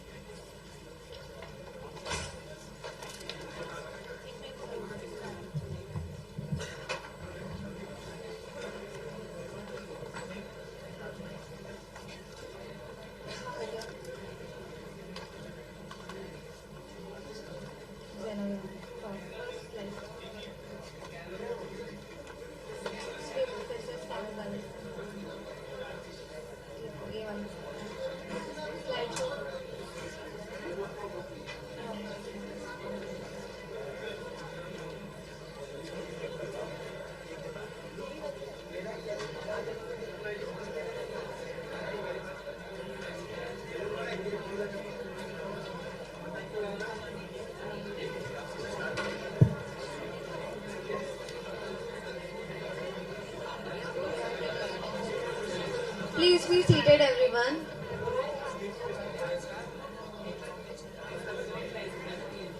innovators, creators, and change makers who are shaping the next wave of entrepreneurship. Please be seated. Please be seated. We will have break in some time. After the session, we have a break. Please sit down.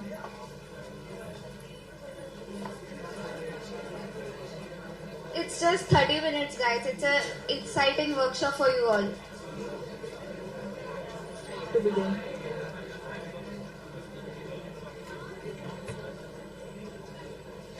To begin, get ready to meet the innovators who prove that global products can be built right here with passion, precision, and a bold vision. Presenting the founders of Zenoia, a Government of India recognized startup incubated at Habit and already working with international clients. They are transforming the world of fundraising, making it smarter, simpler, and fair for every startup. Leading this revolution are Sharvil Ved Sir, Masters in Science from Warwick, business consultant and led Warwick Startup Accelerator with hands-on experience mentoring startups and building business. And we have with us Ayush Shah Sir, Tech and System Expert, BTech from COEP, former NVIDIA developer and experience in working global industry leaders.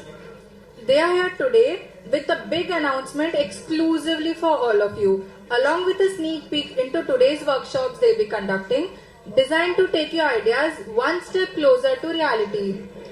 So let's bring the energy up as we welcome our speakers for the day. Please join us in giving a warm, enthusiastic welcome to the dynamic duo transforming the startup landscape, Sharvil Ved Sir and Ayush Shah Sir.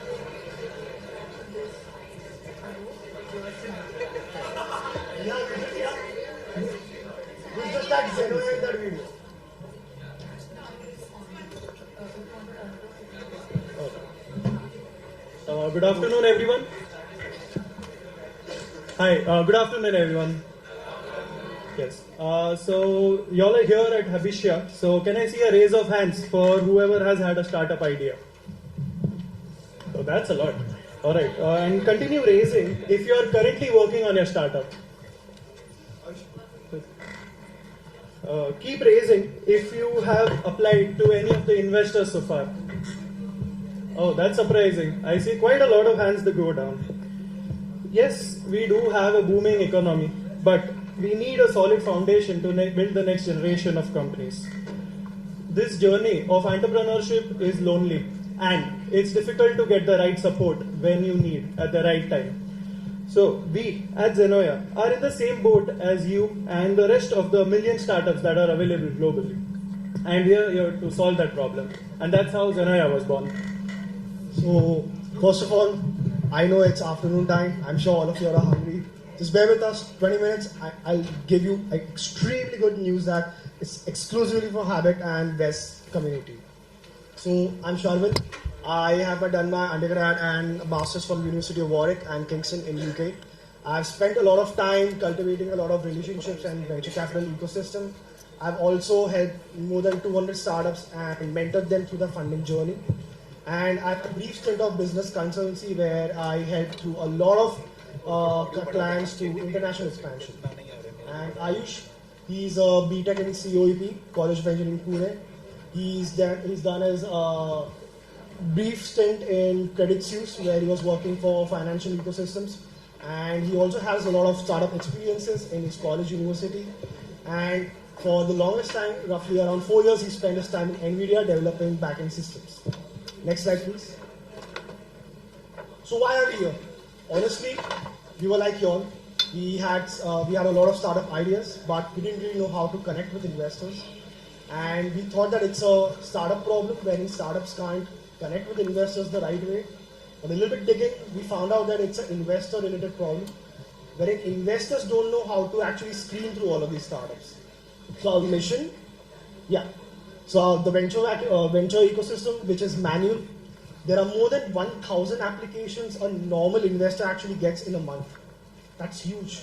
And that's PDFs, pitch decks, Word documents, WhatsApps, even on LinkedIn and Instagram actually right now.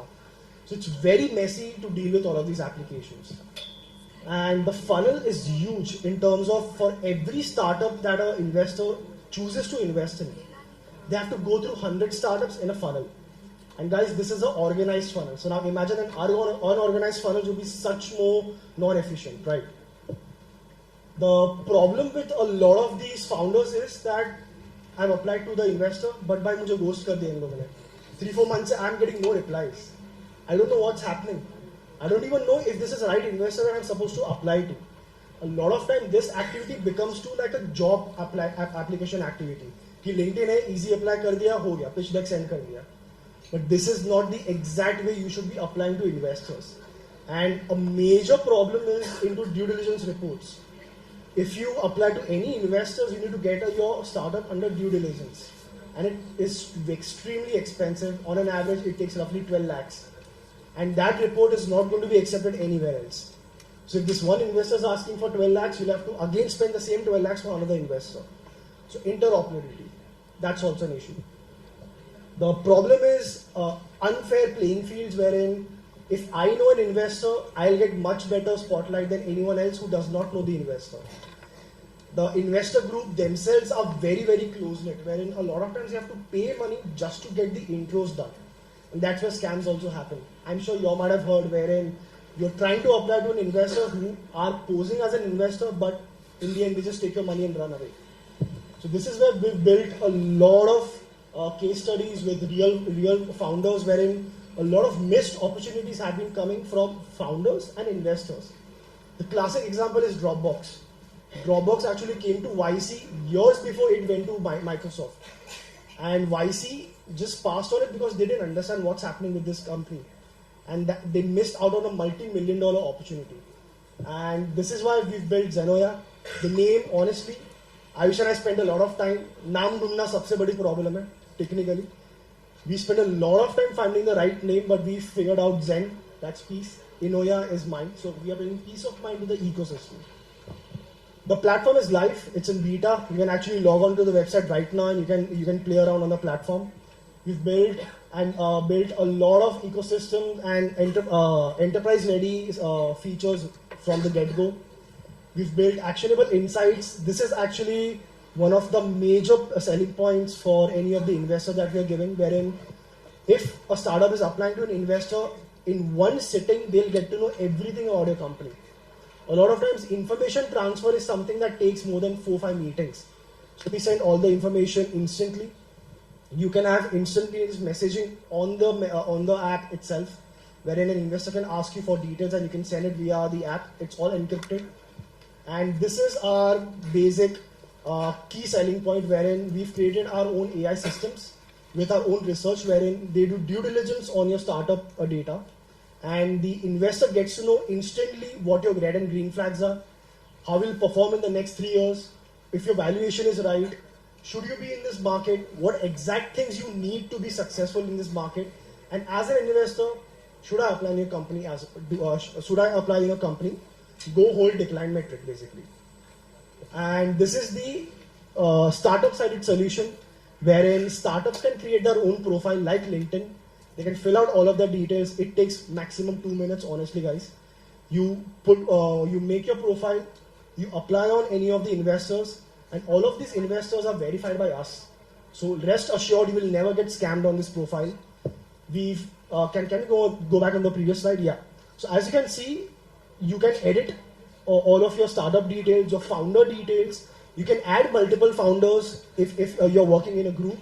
And you just have this one application ready for any sort of investor applications. So you need not always make a pitch deck. You need not always make an email curated to the specific investor. It's one profile for n number of investors. Next. So yes, we are here at Habitia, and a lot of the credit goes to the Habit Foundation, who are where we are even incubated ourselves, and it's a wonderful platform for us as the early stage founders to be accountable at every step in the process. So with frequent meetups and mentorship, we are able to track our product roadmap a little better. And wonderful community, as we say that incubation centers are the best places for startups to get nurtured. So that's what has helped us with the Habit Foundation, and that's basically what brings a lot of y'all here. So introducing the Learnix workshop by Zenoya and powered by Habit Foundation. So here in this workshop, we will be conducting in the month of January. So there we will be building real products and validating real business ideas, and we'll be shipping MVPs. So a lot of y'all here might have touched base with the process of building a product or a company, and a lot of it goes down to just where do you even start. So we are working on this workshop to help the early stage startup founders to build a solid foundation. So it will be a 4-week outcome driven and mental aid workshop to help you build the products and set up your business base. So there will be 2 tracks. One is to basically have a technical MVP if you're on the tech side, and the second lab is the product strategy lab. So if you're on the business side of things, so you want to build a foundation for your company. So on the technical lab side, we will be using the same exact technology, the commoditized intelligence that even the Microsoft CEO uses as of today. You have your hands on that same technology, and we would love to teach and share on how to use that to build our own product. And a little bit more about the business side, wherein we understand there are a lot of technical people and a lot of business side management students. It's a case study based workshop wherein you bring your own idea. It's a BYOI, bring your own idea kind of a workshop. You bring your idea, we nurture you with that idea, we try to find you the right resources for that particular idea. We basically build you up so that you can pitch to an investor literally next day when the workshop ends. And there are a lot of real world outcomes in these product strategy labs. Avish, can you go to the next slide? Yeah. So it's 4 weeks. It's just roughly 6 days of your time, wherein we just ask you to show up, and that's it. We nurture you, we basically guide you, handhold you through the entire process, and at the end of the 4 weeks, you basically get internship tracks wherein we know a lot of these founders, we know a lot of global investment clients wherein we are dealing with them. We can offer you internship, we can offer you a lot of job offers there and internship interview options there. We can have a direct path with Habit Foundation as it is an exclusive for Habit.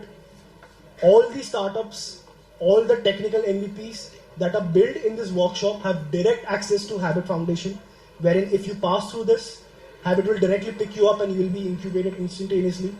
And recognition from top teams, as mentioned, there will be winners in these workshops, wherein the best teams will be highlighted, showcased on all social medias, will be pushed over on any marketing promotions, and it will be basically a free branding, marketing, and networking opportunity for you just in your college campus. I think it's on college campus, right? I think it will be in these auditorium as well, yeah. So it will be on the college campus, and you will be able to start building literally after your lectures. And yeah, that's us. Thank you for listening to us. Thank you for spending time. Thank you for showing interest. And I'm sure you all are hungry. Lunch is ready, I'm sure. But we have 5 minutes for any Q&A that you have right now. And maybe we can answer any questions that you have regarding our company, regarding the workshop, regarding anything else. Even regarding the founding journey. Because it's been only a year since we've started our startup. So you can ask us any questions. Also, side note, maximum 2 questions will be given something more. If there are 2 questions which were very, very good, we'll be giving them some sort of a recognition. So yeah, floor is yours.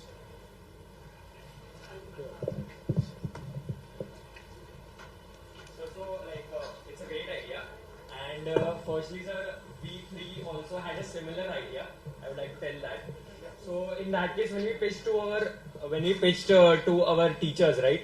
The questions which arise was that what is the protection of the idea? If today, if I come to you and I show my idea or my prototype, then what is the confirmation that no one would take that idea? The investor himself would not, if there is a potential, then himself would not apply the idea and go forward because he has the resources himself, right? All the money as well as the sources. And secondly, what is the screening which the website or the company does while onboarding an investor? If I myself onboard as an investor and I check out on the ideas and then I myself can take some ideas and go away, then that's a point. So, extremely good point. As a first time founder, सबको डर लगता है कि मेरा idea चोरी किसने कर लिया तो क्या होगा. So exactly what he's talking about, what's your defensibility? It's called moat. What's your moat as a startup? Our moat as a startup is the trust that we are building. We already have more than 30 investors in our cohort. When we are talking with them, can we go back to the dashboard slide, Ayush? Back. Yeah, just let it be here. Yeah. The report side. AI report, jo tha na wo. Yeah. So this is basically what our moat is. And this is just one feature that we've built. It's a first feature sprint, wherein it's our own research, proprietary research, where I've done my master's on it. This research combined with the AI technology that we're using, it's nothing that big. But the big part is the logic that we're bringing in. The scores that you are seeing, which is roughly 5.5 out of 10, these scores are just not random. There's math involved in it. So this is one. Second is we have intense screening on any data that you provide as an investor and as a startup. If a startup is saying they are a private limited company, we do intense research on it, automated and offline, to confirm if you are a private limited company. If you're mentioning you have a patent, we ask for your patent number for alphanumeric verification. If an investor is saying they're an angel investor, we do that verification as well. If an investor is saying they have a capital to invest of 20 million, that is also done. One key rule for any investor, this is actually a very good thing for pointing out. If an investor is saying they are investing their own money, they have to be registered under AIF license. It's called alternate investment licenses. So if they have alternate investment fund licenses, then only they can be categorized as investors. So we ask for those numbers as well. So Zenoya is a walled garden for investors and startups both. Also your idea about taking away the idea and going away. If an investor is coming and they'll just copy your idea and they'll put some other people on that particular idea. The communication is going through us, wherein you are connected directly, but all your information is not transferred directly. So we've asked, the information that we've asked from you is not directly shown to the investor. It is a derivative analysis that we show to the investor. Your direct information, for example, what's your value proposition, we don't show it to them. We just show the report to them. Okay, so is it that we have to approach you as a like middleman kind of a thing, and then you can approach the investor on our behalf, right? And like, will we get the information about the investors directly or the contacts directly or not? Yeah, so to answer that question, you will be applying the way I think some of you all might have already applied to Habit Foundation, if there is anyone over here who's applied for the Habitia event. So the information exchange happens directly, and the protection, the idea protection point that you spoke about, that thing, unless you're making your data publicly available, as far as it's for what it's worth, it's better to speak about your idea as much as possible. As a startup, you need to get a voice heard. But as on the Zenoya platform, the data that you might share over here, like how much amount you are trying to raise right now, what round, or how much traction you have. So all of this data is secure. They've sent the link personally to you, and you only, and you apply through that, and nobody else gets dibs on that information that you'll be sharing with them. And additionally, we have features in works wherein there are explosive links wherein you share information for the time being and it gets deleted, like Snapchat. Because a lot of verification data is required for all of this. So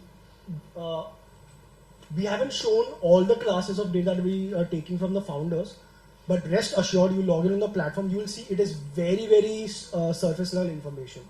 We are not taking your financials. We are not taking any of your proprietary data. We are just asking who you are, what your business is, that's it.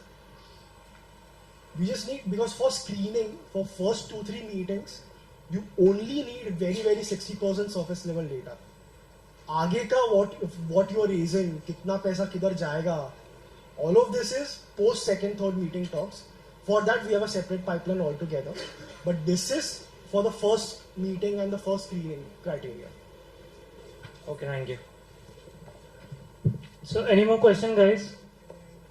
I think सबको बहुत भूख लग रही है, तो कोई question नहीं पूछना चाहता है. ठीक है, we'll wrap it. And we can go to the scanner page and you can scan and connect with them also. अच्छा, we have one more question. अभी सब इसको बाहर देखेंगे. बोलेंगे हमको रुकाया और इसने. आए तो पूछ ही लेते. तो आपने बोला मैथ इन्वॉल्व होता है and बताते ही प्रोजेक्ट कितना इंडस्ट्री में इम्पोर्टेंट है. तो सपोज मेरा प्रोजेक्ट बहुत ज्यादा आउटराइट है, इंडियन माइंडसेट पे नहीं है और स्कोर कम आ गया, तो how honest are you with them कि आपका आइडिया चलेगा कि नहीं? Do you tell them to not work on it? Being honest, अगर वो नहीं ही चलेगा, अगर आपका मैथ भी बोल दिया, सब बोल दिया और इन्वेस्टर्स भी बोल दिए, how honest are you to deal with the situation? और फिर उसका अल्टरनेटिव क्या है? If I'm getting a question right, the report that has been generated is generated by the investor directly. We don't send that report to the investor. So they click on your profile and they generate the report and they instantly say what the information is. And talking about the niches of your startup, wherein if I'm global and the investor is only Indian and they don't really want any global startups to come in, that's a bias matching which does not reflect on your startup as a whole. Your startup is on key business requirements wherein all of your value proposition canvases, your business model canvases, all of your research criteria, how much work you've done, are you full-time, part-time in the company, all of that matters as a founder and as a criteria for investors. This, yeah. If I may add, you said that you might receive a okay score. What about that situation specifically? Now, I would go to an extent to say innovation does not necessarily mean profitability.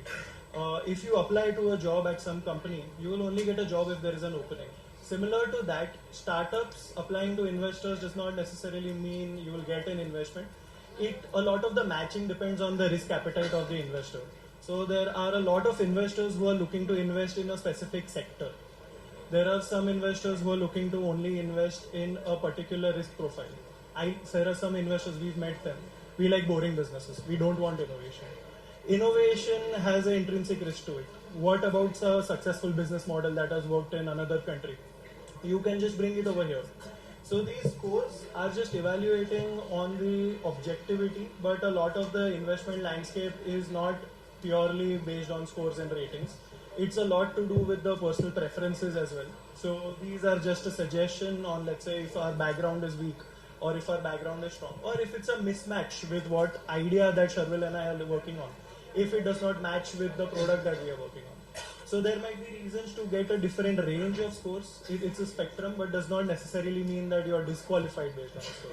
So last question, I'll wrap it up quickly. I don't know if you know about Build Space, but it was a San Francisco-based accelerator. And as Ranjit sir also said, the best way to get money is grants. So I would like to ask, how open is sorry for mispronouncing that name, but how open are they for this grant addition? Are you thinking about this, that we have this marketplace of many investors and many people, can you utilize that to also make a grant system if possible? This is an idea that we've been working on since the last 1.5 years. Grants, government and public-private infrastructure collaborations is something we want to tackle. Honestly, as the space goes right now, we've dealt with all of these grants, we've dealt with all of these people who give grants. It's very murky right now, and it does require a lot of standardization, but that standardization comes at a cost, wherein we as a startup have to be mature enough to avail those solutions. So that is in the pipeline, but the bigger problem at hand is the private space, wherein even in private space, these founders are not able to find capital. So public space is very difficult, but private space is more easily accessible to everyone. Because for public space, you need to be a DP added certified company. That itself is a screening. So basically, right now, I think for 2 years we are working on this. There are a lot of exciting features. And yeah, please be on the lookout. Surprisingly, we have one more question. 2 minute में खत्म करो, जल्दी करो, सब लोग गौर के देखें. Hello. So my question is, would you also include a founder community, a private founder community, directly match with the investors to talk to the investors, and could you also add a feature of co-founder matching? We could. That's a very good idea. Y Combinator has done this on Extents. Its co-founder matching is known worldwide. Yeah. The only issue with the first point that you mentioned, wherein can you make a group and then you can basically pitch that to the investor. That's specifically an investment banking model that you're mentioning. and we had some issues with our investment banking models wherein the entire onus of telling what your startup is on the investment banker. A founder can only deliver the passion and every mission that they are doing personally to their investor. Investment banker, if they don't know what their exactly startup is doing, it's not going to do a good job. But we have something which is called bespoke investments, wherein we will be dealing on person-to-person basis, wherein investment opportunity comes in, we deal with them, we guide them through the entire investment process. Off platform, it's beyond platform services. Understood. Thank you. Thank you so much, Sharvil and Ayush. Please give a round of applause for them. You can scan the QR and also connect with them online. They would be happy to help you.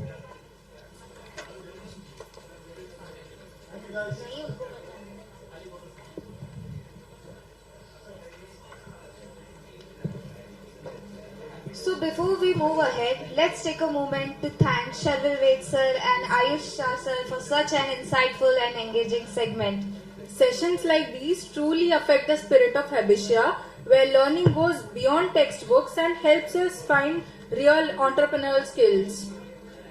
Zenoya will be conducting 4 workshops in January, giving everyone consistent opportunities to learn and grow.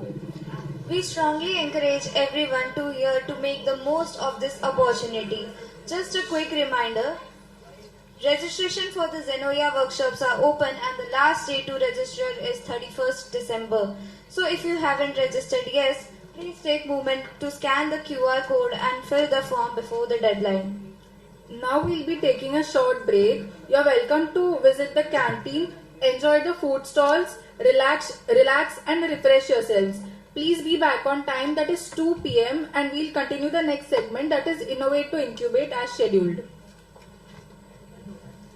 Guys, I hope I'm audible till